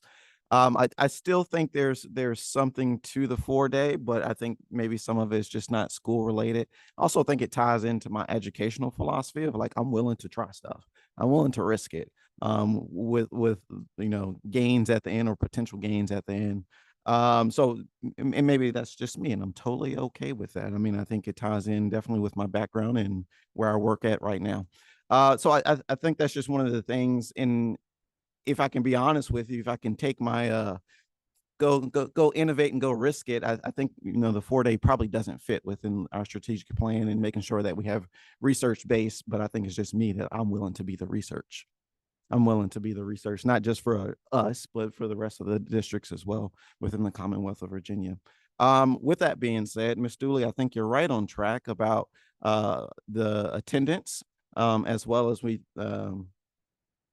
our sick days from our staff members, of trying to find out how do we intentionally build in mental health and wellness days, but also make sure that we're doing it in such a way that it does help our students and our parents, so that they can have the appropriate childcare. I think one of the things, and as I was trying to figure out if I want to say this or not, or how do I want to ask it, but one of the things I just kept thinking about for the 4-day work week and with elementary, I've never taught elementary. I never intend to. But I do know, and this might be a little bit different, the nuance between instructional time versus the school day time. We still have a substantial amount of students that go from school to some type of aftercare program. So that's just one of the things that I just kept thinking about. So does that mean that we need to not, like, maybe we need to just stop? I don't want to say stop doing school the way we're doing it, but maybe there still needs to be a shift there.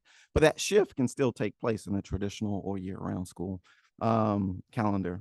So I kind of think that's just where I am right now, but I appreciate it. I think if I'm being a responsible board member here, the 4-day is probably not the right go, but I'm still going to try somewhere.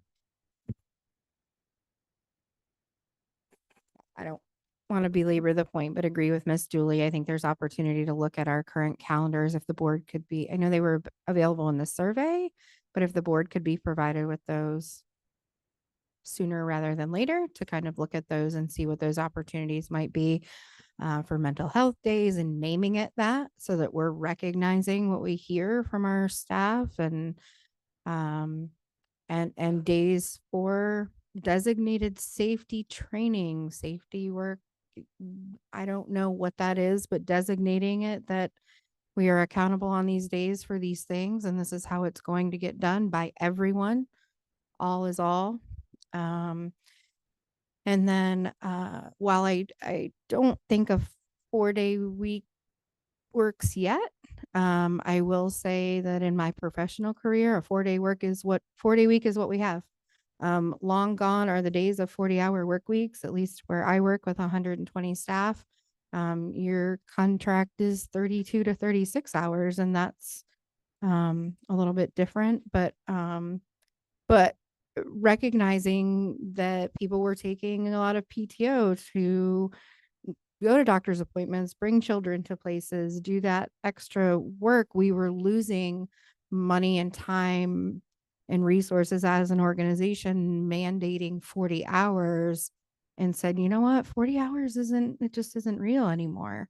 At least in the space that we're in. So kind of stepping back, and we know, again, I come from a healthcare space, and physician burnout is similar to what we hear about teacher burnout. I think any service, right? Any type of high demand service industry work in that space, it's mentally exhausting and taxing, and we need people to be at their best.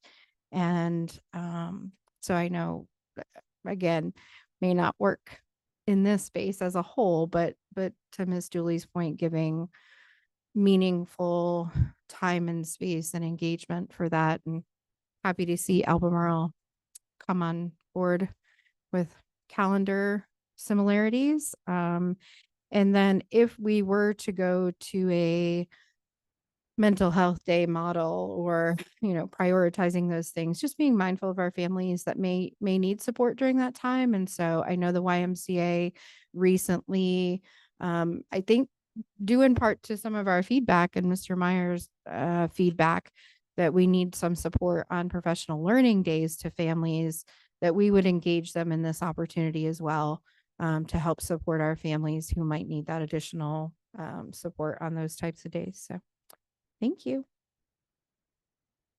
Well, thank you, colleagues, for again putting us supporting to put it on this agenda and having this conversation. I was trying to think strategically about this, because we only review the calendar every 2 years, right? So I mean, I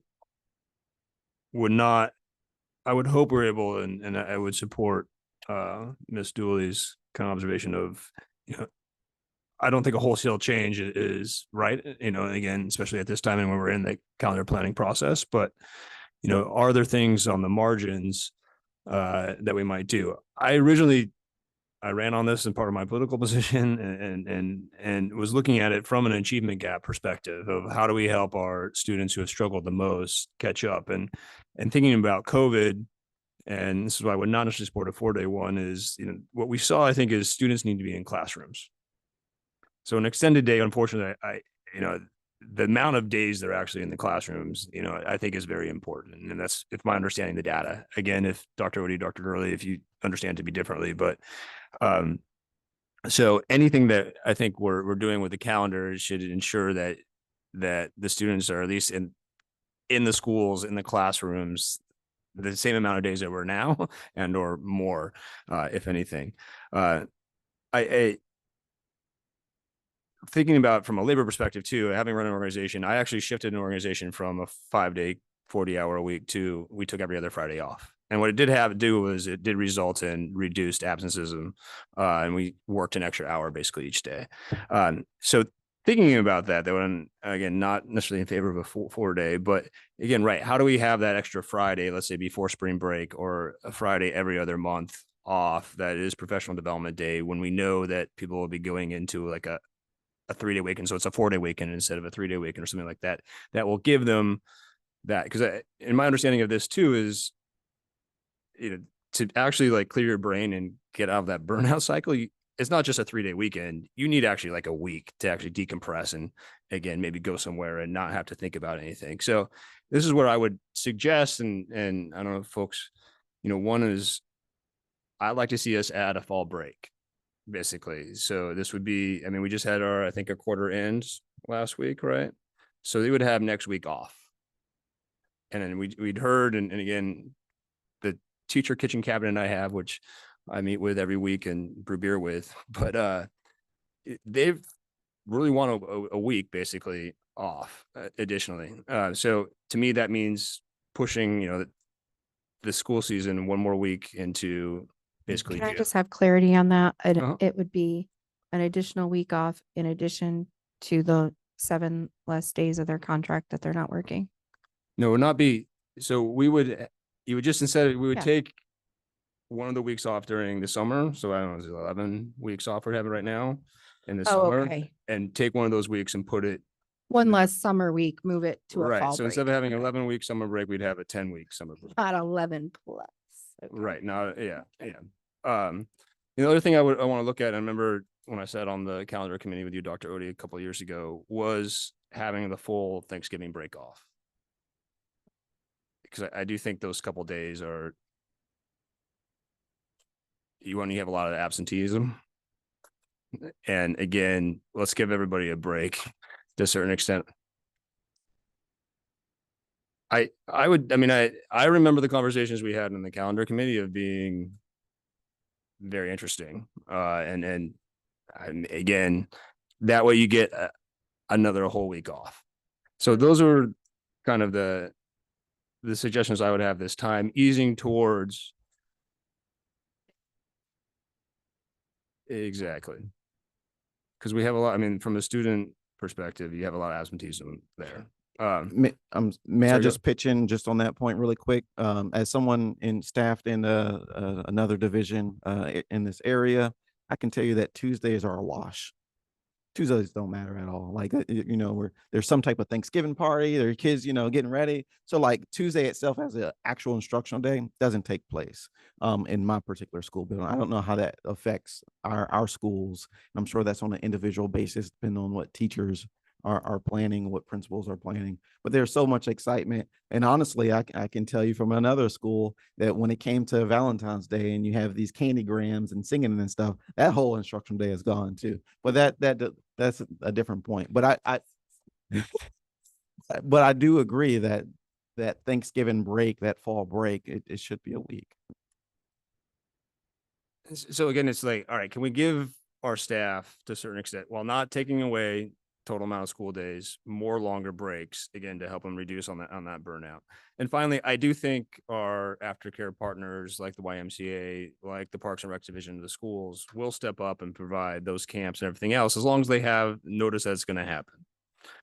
So, I'm less worried about that daycare. I think it's just more about a collaboration, and that those days can be covered. Like we just saw the YMCA step up this year again and start to cover the professional development days, which my daughter took advantage of yesterday. So, anyways, colleagues, those are my thoughts. I do think we can make some improvements on student achievement, while also, in my understanding, at least from my perspective, and staff I've talked to or teachers I've talked to, help them with their burnout challenges. Thank you. I appreciate all that. And so I say this with a lot of love. I have taken notes, but I don't know what to do with it. Right.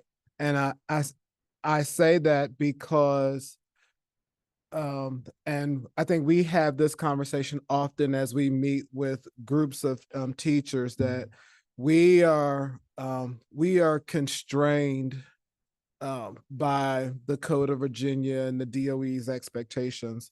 And we also are trying to be respectful of people's times and the current contractual obligations.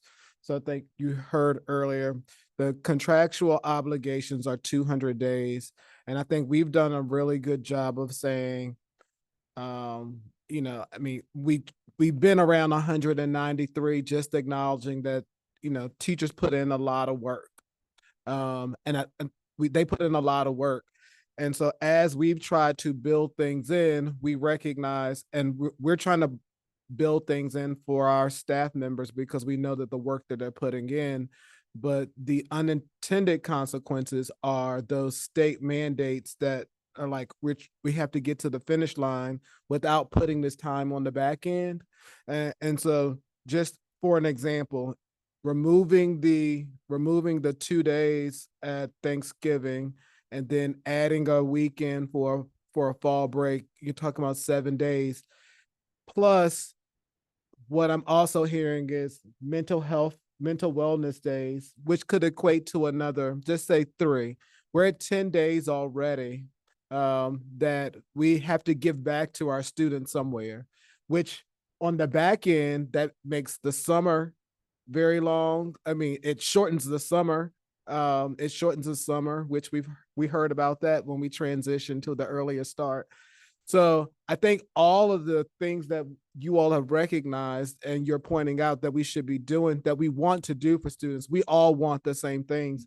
It's the where do we put it back? Where do we put it back in? Especially in the spaces where we don't like half days. So that could be some time where people could focus on some safety. We want to be mindful of our families because we're talking about working folks. I mean, I know even like when I got to get calls for daycare, and I'm like, that's not even school. So I know how it impacts my own family. So I'm trying to balance that. So there are a lot of moving pieces. And that's why initially we offered the school calendar to our CEA. We wanted the school calendar to start with the CEA this school year. And I know that the feedback that we got, they had a lot going on, which with all of the new things, so they didn't have an opportunity to propose a draft calendar. But that's why we want the teachers to give us the impact, the input on what it looks like, because we know that they do the heavy lifting. I just don't know where to give it back to them and where to fit it all in. I mean, I do, but when I do that, I'm not going to meet the state guidelines. I'm going to be way off of the state guideline. And right now, I mean, 990 hours is like a bare minimum. So just to understand this better, if we add more days at the end of the calendar, how are we running afoul of state guidelines? Well, we're not running afoul. It's if we add the 10 days to the end, that means we've started earlier now, and we essentially will be ending later than when they had the previous school calendar. So would you say it's like the utilization of the instructional days, particularly with like the testing windows? Is that what you're kind of referring to? Is that just my? Right. So right now, what's going to happen with our current calendar is they will test. There won't be this dead period. Students will SLO test and we will be going home for the summertime. If we add those days onto the end, they probably will test. They will do the things that I hated as a teacher. The things that teachers hate now is that they will test and what they call babysitting them for another 10 days, which they hate. And they will be getting out later than when we had the earlier start calendar. Well, something has to give, right? And maybe Right. that's the conversation with CEA. It's a bummer they're not here today to have this conversation, but hopefully we can, revisit it, but kind of choose your choice, right? We are trying to listen and give you what you're asking for, which is support for burnout. But the consequence is math, days are days. We got to add them somewhere. Mm-hmm. And so like that, it needs to be a conversation. It can't just be one-sided. I think also just for the new members of the board, we did a lot of work on the calendar to try to move the start date up. So at the secondary level, there was a natural end at the winter holiday of the first semester because it didn't make sense to break for 2 weeks and then come back and still be doing, Q2 work. I think you can make the case that post SOL testing, especially if we have our conversations about the value we place on SOL testing, that is a ripe opportunity to be doing extension or, project-based, all of the things. But it's the end of the year and people are tired and talk about another burnout point. And so it's fraught with competing factors. All right, my turn. No, I want to thank you for bringing this forward as far as a topic. And this was educational for me to kind of look at the different models that you presented and I tried to do some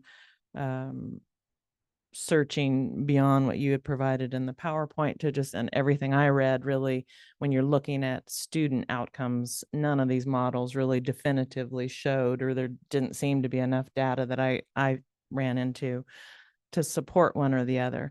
I think historically, during COVID and coming out of it, I think nationwide, probably as school divisions adjusted to meet the needs of students and change their models of instructional delivery,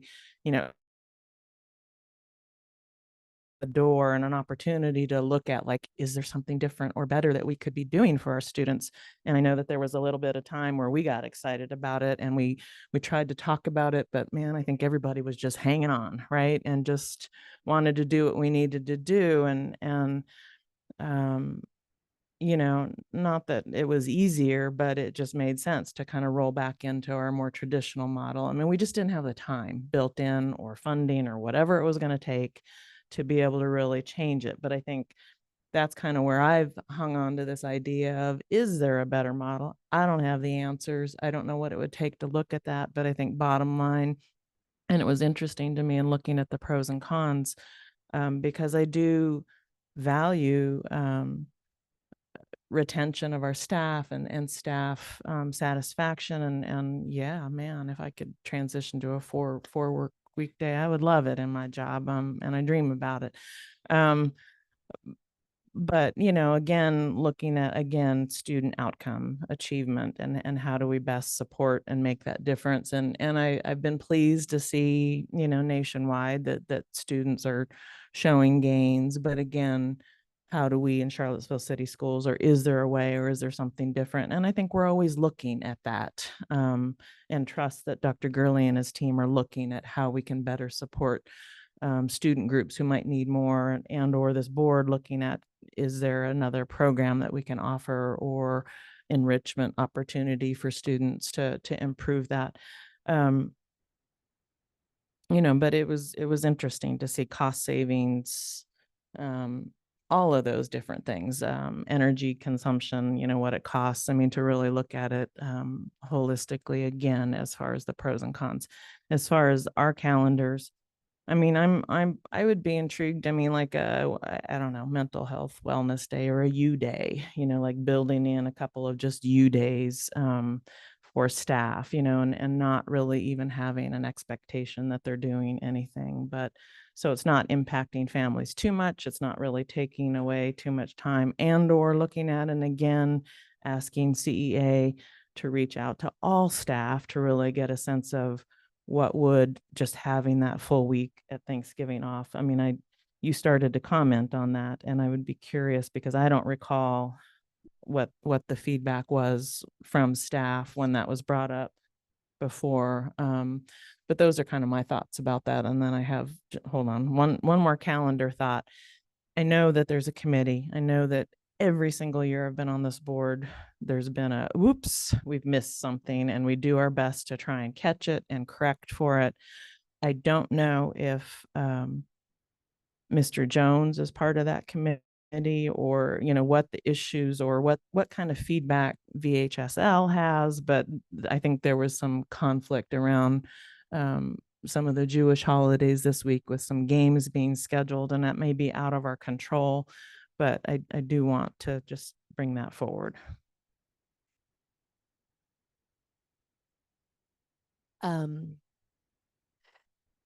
When we ask for teachers and administrators and families to be part of the committee, the principals send us those names and we develop our committee. And so after the committee shares their ideas and thoughts about what the calendar should look like and shouldn't look like, then we send it out for survey. And so in the survey responses, we got lots of split opinions or about the Thanksgiving break. It was very clear for many that those extra 2 days would, because we presented it and we were excited about, thought that everybody would like it. And it was very clear that those extra 2 days was going to provide a hardship for several families. It was many of the families that didn't want the extra 2 days. So that's why it didn't show up in our current calendar. And it was split again. I will own that I did not advance that just based on what's historically happening. I mean, I just don't want to do that to our families. And it's 2 days. In addition to that, it's 2 days that I then have to find for our students. And we really are trying to have this hard stop in terms of May. I don't want teachers to have to return in June to give the 2 days that we took away from students. I mean, I think for a teacher, and I've heard this from teachers, they're looking forward they've looked at the calendar and see that they will be out the entire month of June and the entire month of July. I mean, versus how it used to be. A little bit of June, all of July, a little bit of August. They are looking forward to, it's going to be a hard stop. And then if the calendar advances for the 26th, 27, then they will be out at Memorial Day. So they're looking forward to that. And so I think everything, I'm not going to say anything else. Everything you all have said is correct. I think the biggest challenge is the superintendent who's making a recommendation to the school board is, I want to do all of those things. We're going to go back to that calendar. We're going to find some time to give them some mental wellness. I just want to preface by saying that it's going to come back. It's going to be given back somewhere, because nowhere can we be near the bare minimum in terms of instructional time.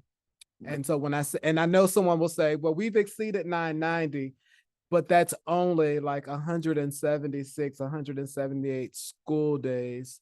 And we know we still have time that we've missed. So I'm trying to build in that part when we keep talking about what do all students need in terms of some of our most struggling learners. And that's it for me. I do have, I'm sorry, go ahead. I'm sorry, Dr. if I Gurley. may, again, this is the first year that we will not be able to use recess in that instruction. I just want to repeat that. So it will. State mandate for those that are listening. We cannot include recess. So that makes this calculation a lot harder. It does. And so we still are trying to get the minimum of 990, and we have been accustomed to be able to use that time.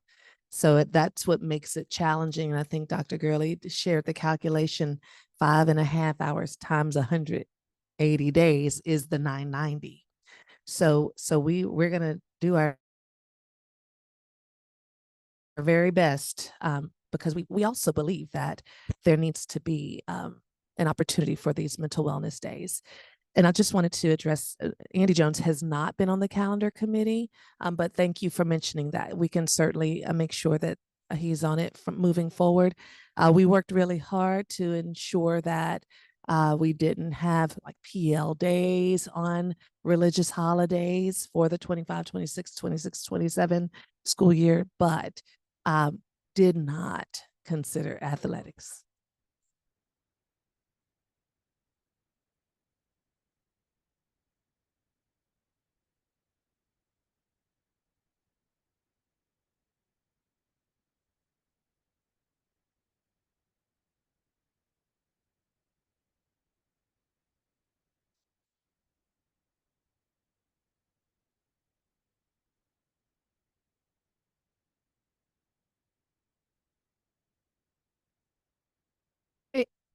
Yeah. Yeah, I think as we continue to develop our workforce, however, I think it could be a calendar issue. Like I'm looking at the 2025-26 draft, and I see there's a teacher work day on October 17th, which is great. But then we have Diwali on October 20th. So when I'm looking at that, I'm wondering, like, Friday to Monday, do we take that Monday instead? Like, I don't know, but I think just being culturally aware of students and staff and what that time looks like, and that at the school level, asking our high school principals to ensure that we don't schedule homecoming on during Yom Kippur, and then we have to reschedule it, and then people are upset that it got rescheduled, and then the homecoming game doesn't match right. Like, it just causes unnecessary conversation and conflict within our community. And how do we do that collaboratively, working with Dr. Johnson and her equity team and our Mr. Jones and his department, right? There's a lot of moving pieces and parts, but just making sure everyone touches that. Yes, Ms. Chutz.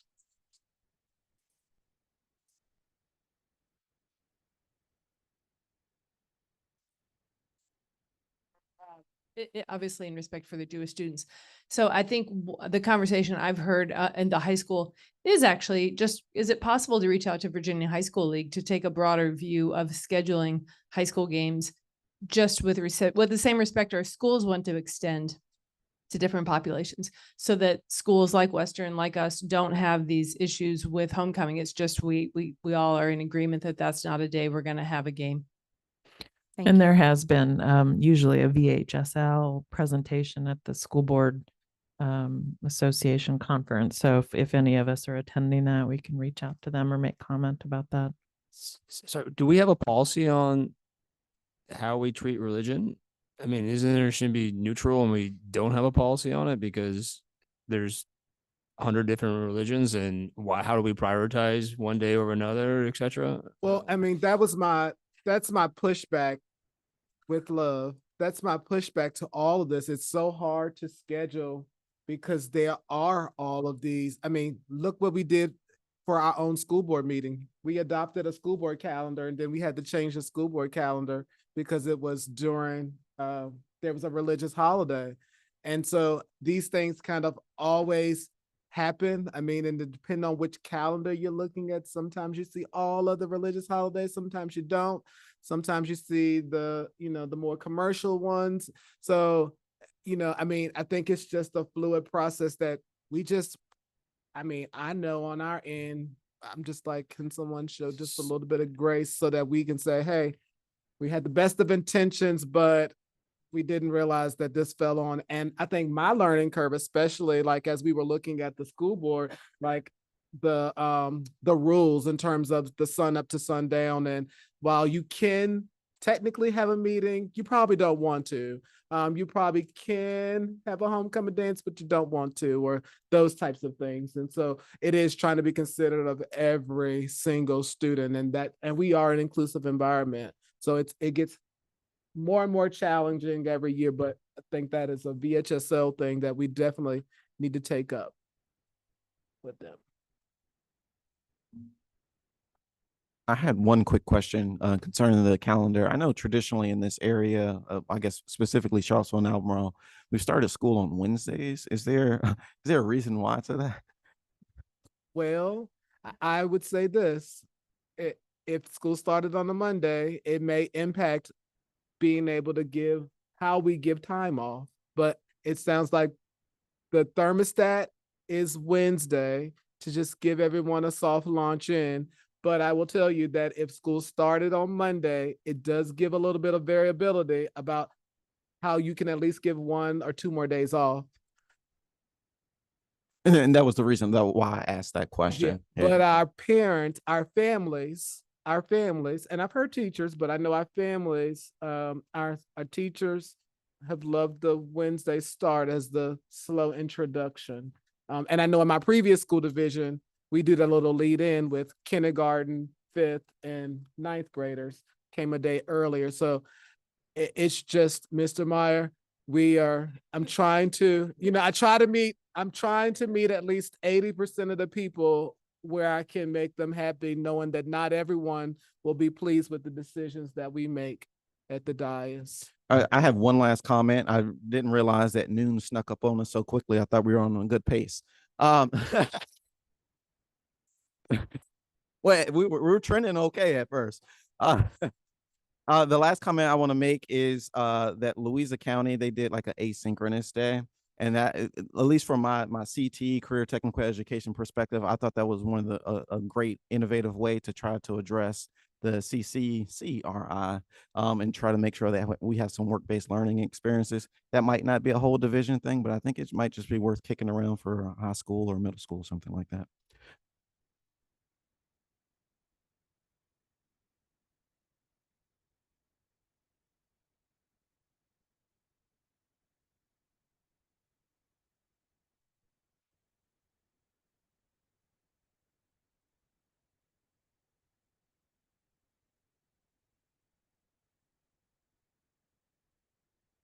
And this largely, I know that we've had some school board members who have asked about our dress code, and to the sum and substance of all of this, as I've learned from Dr. Odie, the sum and substance of all of this is that there was a lot of work done years ago about the dress code, and this largely, and I even know from my previous school divisions that our females have been targeted by the school, by the dress code, that, it was about length of skirts and all of those things. And so, and I will tell you that I was the equity person in my previous school division, and it was generated in my previous school division by Black females, because we had some fuller figured girls at the time who were on a committee who felt like they were wearing the exact same skirt from the Gap and they were being targeted. And so we said, I think this is more about body size than it is about race. And so what things can we put in place to address these things? So I think Dr. Johnson can have some discussions about where we are now.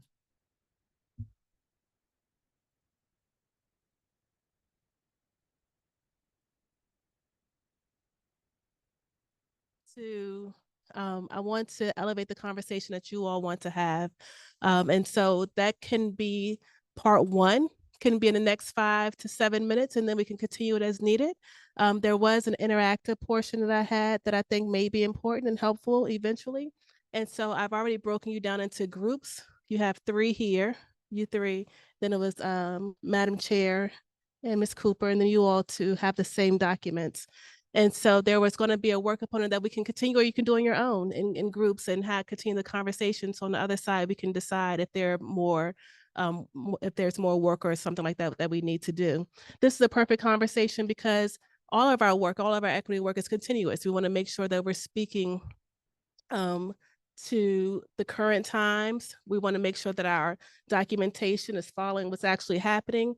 And so I want to make sure that your voice, as we continue the student right to responsibility, is elevated and move forward as well. And so if you would go to the next slide, please.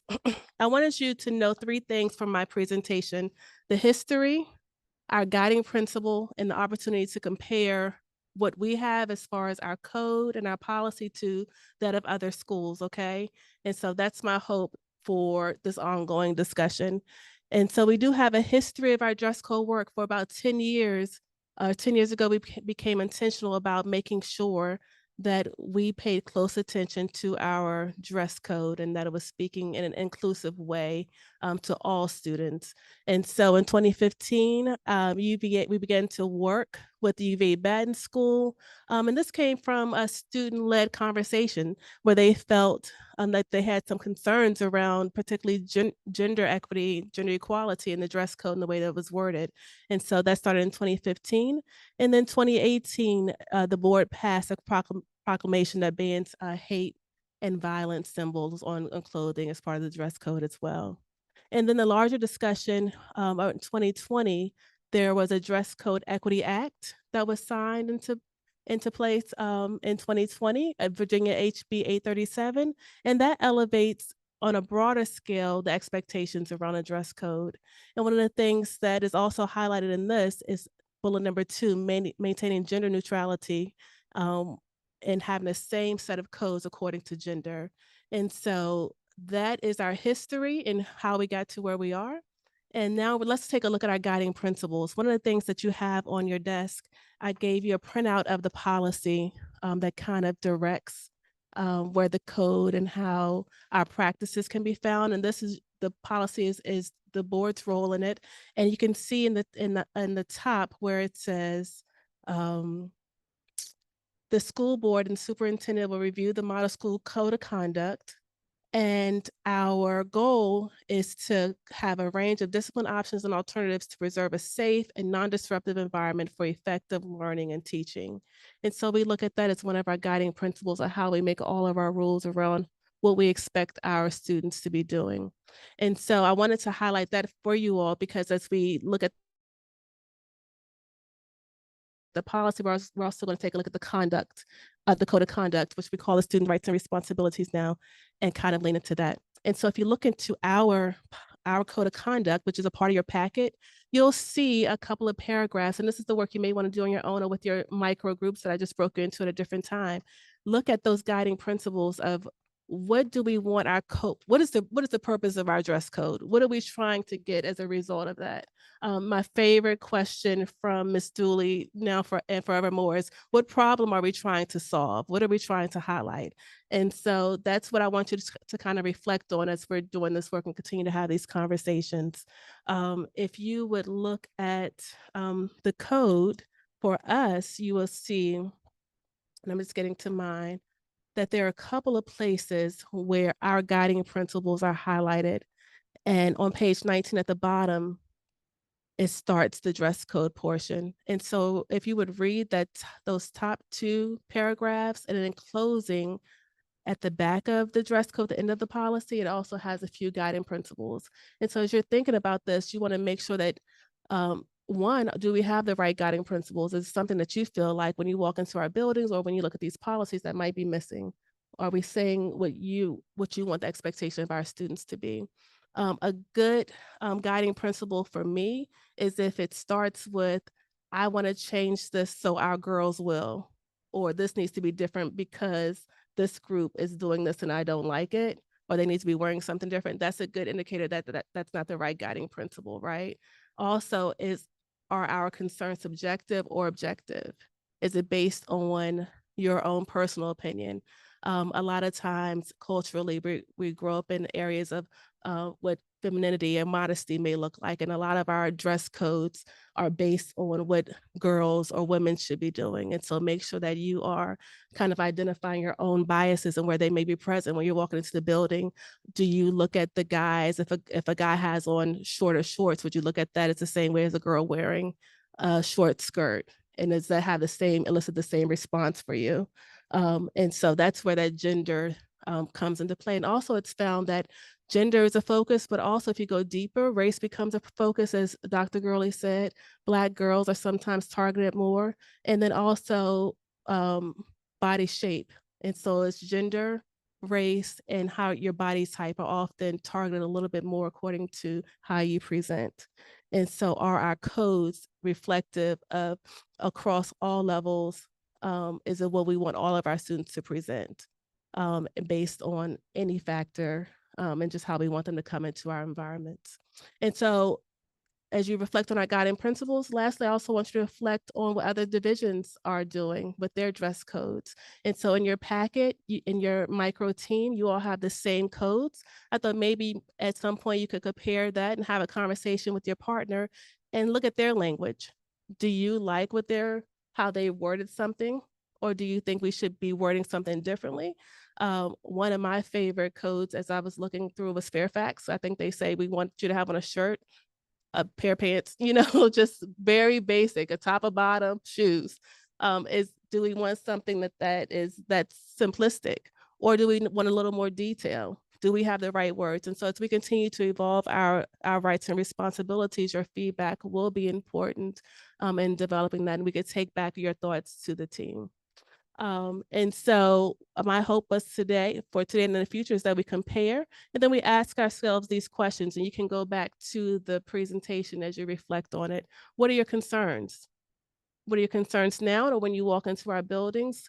What are you what problem are we trying to solve? And what are the implications of the work that we're doing? Might there be any unintended consequences that you haven't thought about? Any biases that we need to think about moving forward? And is there other conversations that we need to have as a team to work through anything that may be coming up for you? And you can go to the next slide. And then moving forward, if you would find out the best way, maybe through Madam Chair or Dr. Gurley, the best way to present your thoughts. If there's a part 2 of this conversation where we want to actively talk about what we found, or do you want to write down your thoughts? And maybe another work session, whatever that looks like for you, decide what that looks like moving forward. And I'm happy to do what we need to do moving forward to make sure that your voice is elevated and that the work you want to have done is being done. Any thoughts? Thank you, Dr. Johnson. I will say that this is the season, this school year was the season of crop tops for boys and girls. Yes, I own a crop top or two. But it really is like, it's that crop top you see football players wearing. But somehow we normalize that it's okay for, like, on the football team, they have this shirt where their stomach is showing because you got abs, maybe. But then we don't normalize that because of when females do it. And I think that some of it is like, I know the period in which I was raised, and it was very conservative, and you wear stockings and this and that. So some of it is the mind shift. So it was the season, this school year, our start was the season of the crop tops and the tennis skirts from the 90s. I mean, that was very, Miss Richardson is smiling. She must own a tennis skirt or two. But and so it was very like, oh, but I think I've just have become one of them. So I was like, oh, it's a new season and the kids come on in. But I will tell you that I did hear from quite a few people that like, these skirts. And I'm like, okay. So the perception is, well, if they're wearing these skirts, then someone's not enforcing the dress code. And I'm like, actually, it says they just need to be covered, and we not see. It says it must not be sheer, must be covered. And so that's kind of how we got here. But we will take any feedback, anything that you're noticing that maybe I'm just being too lenient on, and like, oh, we may want to reevaluate that. But sorry, has this been a problem that interrupted learning, or is it more of a why I don't, yeah, I didn't know we had a problem necessarily. I mean, I know we've talked, I mean, it's come up a time or two among school board in terms of, are things being enforced? And I feel like these meetings are opportunities for us to, just really understand the why. I mean, I know a lot of times in my transition to Charlottesville, I'm like, sometimes things weren't as they were in some of my previous localities. And so I want to become better informed as to just like how we do things. And then once I know, I'm like, okay, it makes sense. And sometimes I have to change my thinking with regards to why we do it that way. But then I'm like, okay. So that's why we're having the conversation. So, yeah. All right, we'll open it up for comments, discussion. Yeah, so I grew up wearing uniforms. So that was my background. And when I attended CHS, I remember dress code was really strict. Your skirt had to be by your hands. It could not go past that or something like that. I never had those problems, but I just saw that. I just feel like now the kids kind of just wear whatever they want. And I just wanted to be more focused on the education aspect, like come to school. I don't care if you're wearing sweatpants. I'd rather sweatpants than those skirts. If they're not skirts with shorts under and they're just coming to school and they're really short in a crop top, that's after school dress for me. I feel like that's not really appropriate for school, but I feel like maybe I need to do a walkthrough to see what's going on and see how everybody's dressing nowadays. But some of the dressing that's been going on, I probably wouldn't think it's appropriate. But have we been having issues with teachers feeling uncomfortable, other students feeling uncomfortable? No. I mean, largely, generally speaking, they've not risen to my level. And I think just thinking, and I know you all have been privy to some of those conversations in terms of like just think about a teacher's response to dress. I think largely teachers are like, if it's not getting in my way, it's not the dress code that I had when I was in school. I think that's what they would say. But if it's not getting in the way of instruction, then I'm not making an issue of it. And I think that they know because the work has happened. During my time in the high school, the focus is on health, safety, and impact to learning environment. And if it impacted any of those things, then it was addressed. I think there are also times where we're preparing our students for the day after graduation, right? And I would be hard pressed to hire some of those students in what they're showing up to school in. And so how are we truly preparing the next generation of our workforce if we're not also having conversations about what we are wearing and how we are presenting ourselves? And I'll be very honest, Miss Richardson in a tennis skirt is going to look different than Miss Burns in a tennis skirt. And I think that's okay to say. And maybe that's just like part of the conversation. I might still wear my tennis skirt, but it's going to look different on me. And so where you might not see a part of Miss Richardson, you're probably going to see a part of me. Thank you. And so I just like, how are we having graceful, impactful conversations with all of our students and our staff, right? Of like, what is workforce readiness look like on the other side? And how are we respecting our bodies, and how are we respecting our coworkers and our friends? So maybe people aren't, and I don't, maybe I'm naive, but maybe people aren't saying anything because they're afraid to say something. They don't want to say, yes, maybe you shouldn't wear that because I don't want to get hauled into HR. I don't want to get in trouble with the principal because I said something, or a CSA hears me tell Miss Richardson, girl, gotcha.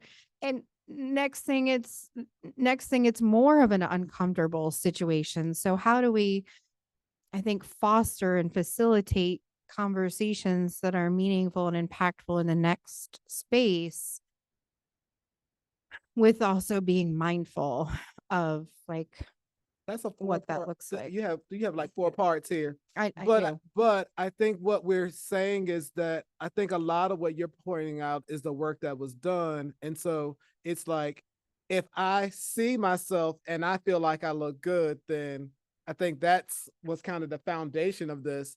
And then it's like, who are we telling this to? Are we holding both genders to the same thing? But I would say that we are preparing kids for dress. When they're at K-Tech, they know that I cannot wear this on the job setting. So I think depending on which pathways students are taking, they get that. But I will also tell you that my cousin, Stacy Houston, sometimes he listens to us. He works for Facebook. He probably would tell you that none of this, he doesn't like any of these conversations we're having because, I mean, they sleep at work, they dress all kinds of way at work. I mean, what they can do at work, I cannot do at work. So, I mean, these are some of I think when we say workforce, we are preparing them. I mean, depending on their track, depends on when they have a conversation about when you can and can't. But I'm going to say this, and I know somebody's not going to like it, but I mean, sometimes my teacher looks like me. So, I mean, and if it's not getting in the way of my employment, and if it's not getting in the way of me obtaining my education, then is it a problem? I will say, as a new teacher, I've told everybody this. The reason why I wear bow ties is because I was required to wear a necktie as a new teacher. That was 24 years ago. Times have changed. But I mean, so that's not where we are anymore. So I just think that the work environment, people want to feel comfortable on their jobs. They want to feel comfortable in school. If your hygiene impacts the day, then we address that. We're telling people, make sure you're cognizant that male or female, them or they, that when you walk up the stairs, you want to make sure that you're not, giving anyone a show as you're walking up the stairs. So, I mean, those are the types of things that we do. I mean, I would encourage anyone who's having some difficulties about having that conversation that, you have Dr. Johnson, you have your principal, you have me. I mean, like let's help to address some of whatever the issues are. So I think there's a balance of wanting our students to show up as they are, being inclusive, and to teach the values that we may find and hold true as individuals. I think at this meeting, when I saw you all's eyes light up the most is when y'all were talking about building relationships with kids. And so we know that so many of those conversations that have a direct impact, it's not in policy. It's in those one-on-one conversations of people who take the time to help build us as individuals. And so I think no matter what we have in place, we want it to be inclusive and equitable, of course, but having those relationships will ultimately be the thing that helps to guide our students in the way that we want them to go.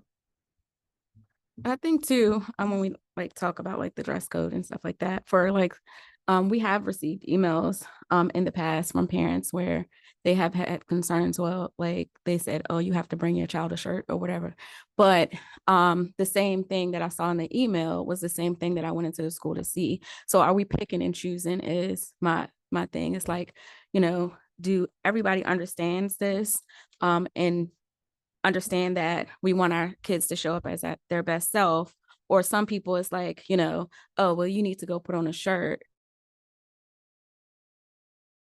But then someone else in another class, it's different. And so are we being equitable in our approach on how we address like the dress code and making sure that kids are allowed to show up as their self? Or are we picking and choosing who has to put on a shirt and who not? So I just hope that, you know, in the work that we're doing, and I think it is a relationship. It's like, if you see, like, you know, I've heard conversations from people that work in the schools, and they may not say it to everyone, but they do say it. Sometimes it makes them feel uncomfortable, especially from the male perspective.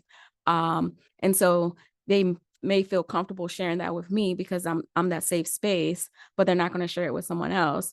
And so being able to have those conversations, but for some people it's uncomfortable to have those conversations because you may be looked at as you're looking at a child. And so you may have it with someone that you feel safe with, but you're not comfortable with having that conversation with someone in the school because you don't know how that they will perceive you. And so also being mindful of those things. So it's a conversation of implementation, not just what's written. So, yeah, just with Shamar, if I understand you correctly, it's more about the implementation. It sounds like you're concerned about rather than anything in the policy. Yeah. Okay. It's just like, you know, making sure that we're not picking and choosing who we target. And I think there's a comment in here about shoes. I see a lot of slippers. I've seen a lot of fuzzy slippers, animal shoes, slippers. Or shoes. So to your point, Ms. Cooper, how are we addressing slippers? No, these is. I mean, is it? I don't, I tell. As a principal, I mean, in all of my life, you've not been able to wear slippers because if you need to evacuate the building, it's a safety issue. I think over time, as we talk more about equity around the state, I think this is an area that became more lenient because I want the students to show up. I don't want to continue to tell the students that they can't come here because they are coming with the nail salon shoes on. I mean, you know, literally that was the conversation at one time. Like, so we were telling kids don't show up because you don't have a pair of shoes on that I think you shouldn't have on. So I just want you to come to school. So I think that's what's happened over time. I will say that when students don't have shoes, or we feel like they don't have the appropriate shoes, they're too small, they're worn out, we've helped them with those types of things. But I think that probably school divisions have gotten more lenient in that area because we just don't want to tell kids to stay at home because you don't have the right shoes, or issue them an out of school suspension or in school suspension because they don't have shoes. Like, what problem are we trying to solve? So, but we would be giving a lot of people shoes if we had to trade out them wearing slippers. So should we remove that from the policy? It's in our policy. So if we do not want to enforce shoes, we should take it, like, should we take it out? Because we don't want that to be a disciplinary matter. If I don't. Well, it's still a slipper, is still a shoe, right? Maybe not like a. Yeah. But I do kind of agree with you, and I think you and I kind of are tracking on the same wavelength here of like just being ready for a general, 9 to 5 job. I totally agree with you. Like Facebook, and there's so many other places. I even think about, totally, yeah. And I think fairly recent surveys show that most students want to be content creators for their career. So you can wear whatever you want to wear. But I do think, you know, if you were applying, I shouldn't say applying to a job because that might have a little extra oomph to it. But I think if you were showing up to a meeting with a supervisor, that probably changes what you wear. There was a recent situation yesterday. I was talking to a staff member, and it's just like pajama pants. Like, are you showing up to a meeting with pajama pants? If I'm reporting to you, Dr. Gurley, as a teacher, I can guarantee you I'm not pulling up in pajama pants. But I'm telling you, that's what I'm not doing that. And so I think that is where maybe you might say my cultural bias comes from. Like, there's no way I'm doing that. And so I do at times, like, I'm looking and I'm trying to find out what are the parents doing. But there is an equity issue of maybe that's all they have that's clean. And I've run into that as a staff member. So it's really, really hard. But I think this is one of the situations for me of who's going to set the expectation. If in certain households we're seeing that the expectation is not being set, what is it that we want to set so that someone is prepared for the future? Many people want to be professional athletes, but it's very few that actually do that, right? So you can go buy a jersey, right? But that doesn't mean you're going to wear it as your job. There are many people, as we just said, want to be content creators. You might be creating content, but who's watching? Right? You might not actually be able to make a living off of that. So I think it's the thing of being able to set people up for success. And I will include all staff members for that because I think it's very important. The only time that I can recall wearing joggers is during a PD day. So at the risk of suggesting another training for staff, you know, it seems like this dive into our policy. I mean, we can make whatever policy we want, but we're not the ones that are in the building interacting with students on a day-to-day basis. And so like this activity, Dr. Johnson, of looking at our policy and, you know, pulling out what we like in it, what teachers like in it, I think could be a really interesting exercise. I love the portion, the sentence that we understand that styles of dress and self-presentations are important forms of expression. Like walking into our buildings, there are a lot of outfits I would never wear, but I think it's pretty darn cool that like these high school students at this very vulnerable age are comfortable wearing them, that is like an important thing to note. I do question, like, are we providing opportunities for students who may want to dress differently, but don't have the resources to do so? You know, are there closets or funds available to help students who might want to change what they have access to? You know, there's a lot of talk about, you know, preparing kids for the day after graduation, but they're not there yet. They are still teenagers and high school students who are trying to find their way. And so I'm okay with they're not the experimentation. They're not dressing every day like they're going to an interview. I think that's fine, so long as we're also providing the educational moments of, hey, listen, like when you are doing this, what do you like? How do you think you're received? You know, I think there's teaching opportunities that we should capture. I think that's all I want to say.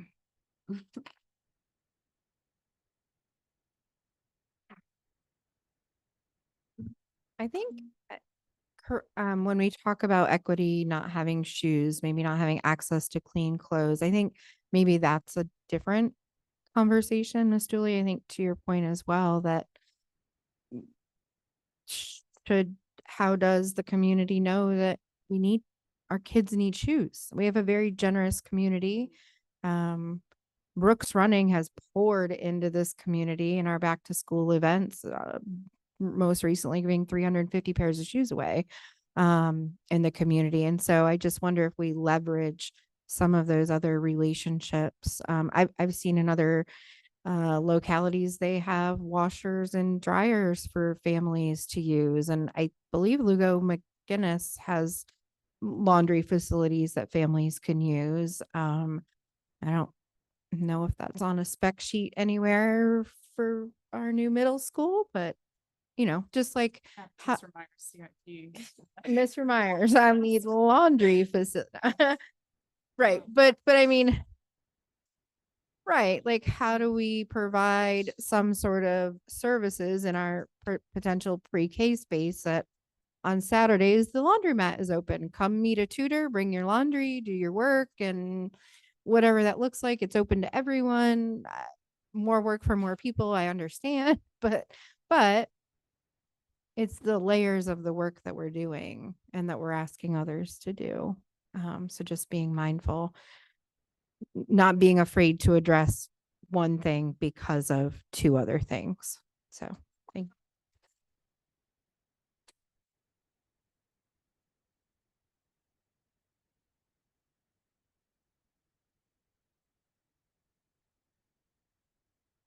you.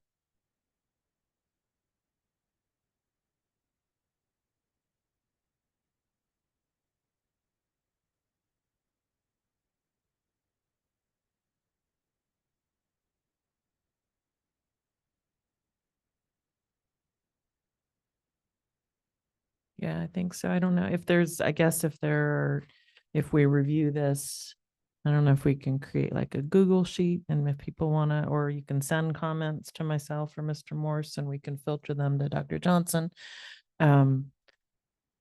I know that the essential needs drive used to kind of be more comprehensive, but I know that we do coat drives and there's different things and there's asks within Charlottesville City Schools and more specific to the, our students who might need things. I don't know if there's a way to kind of gather or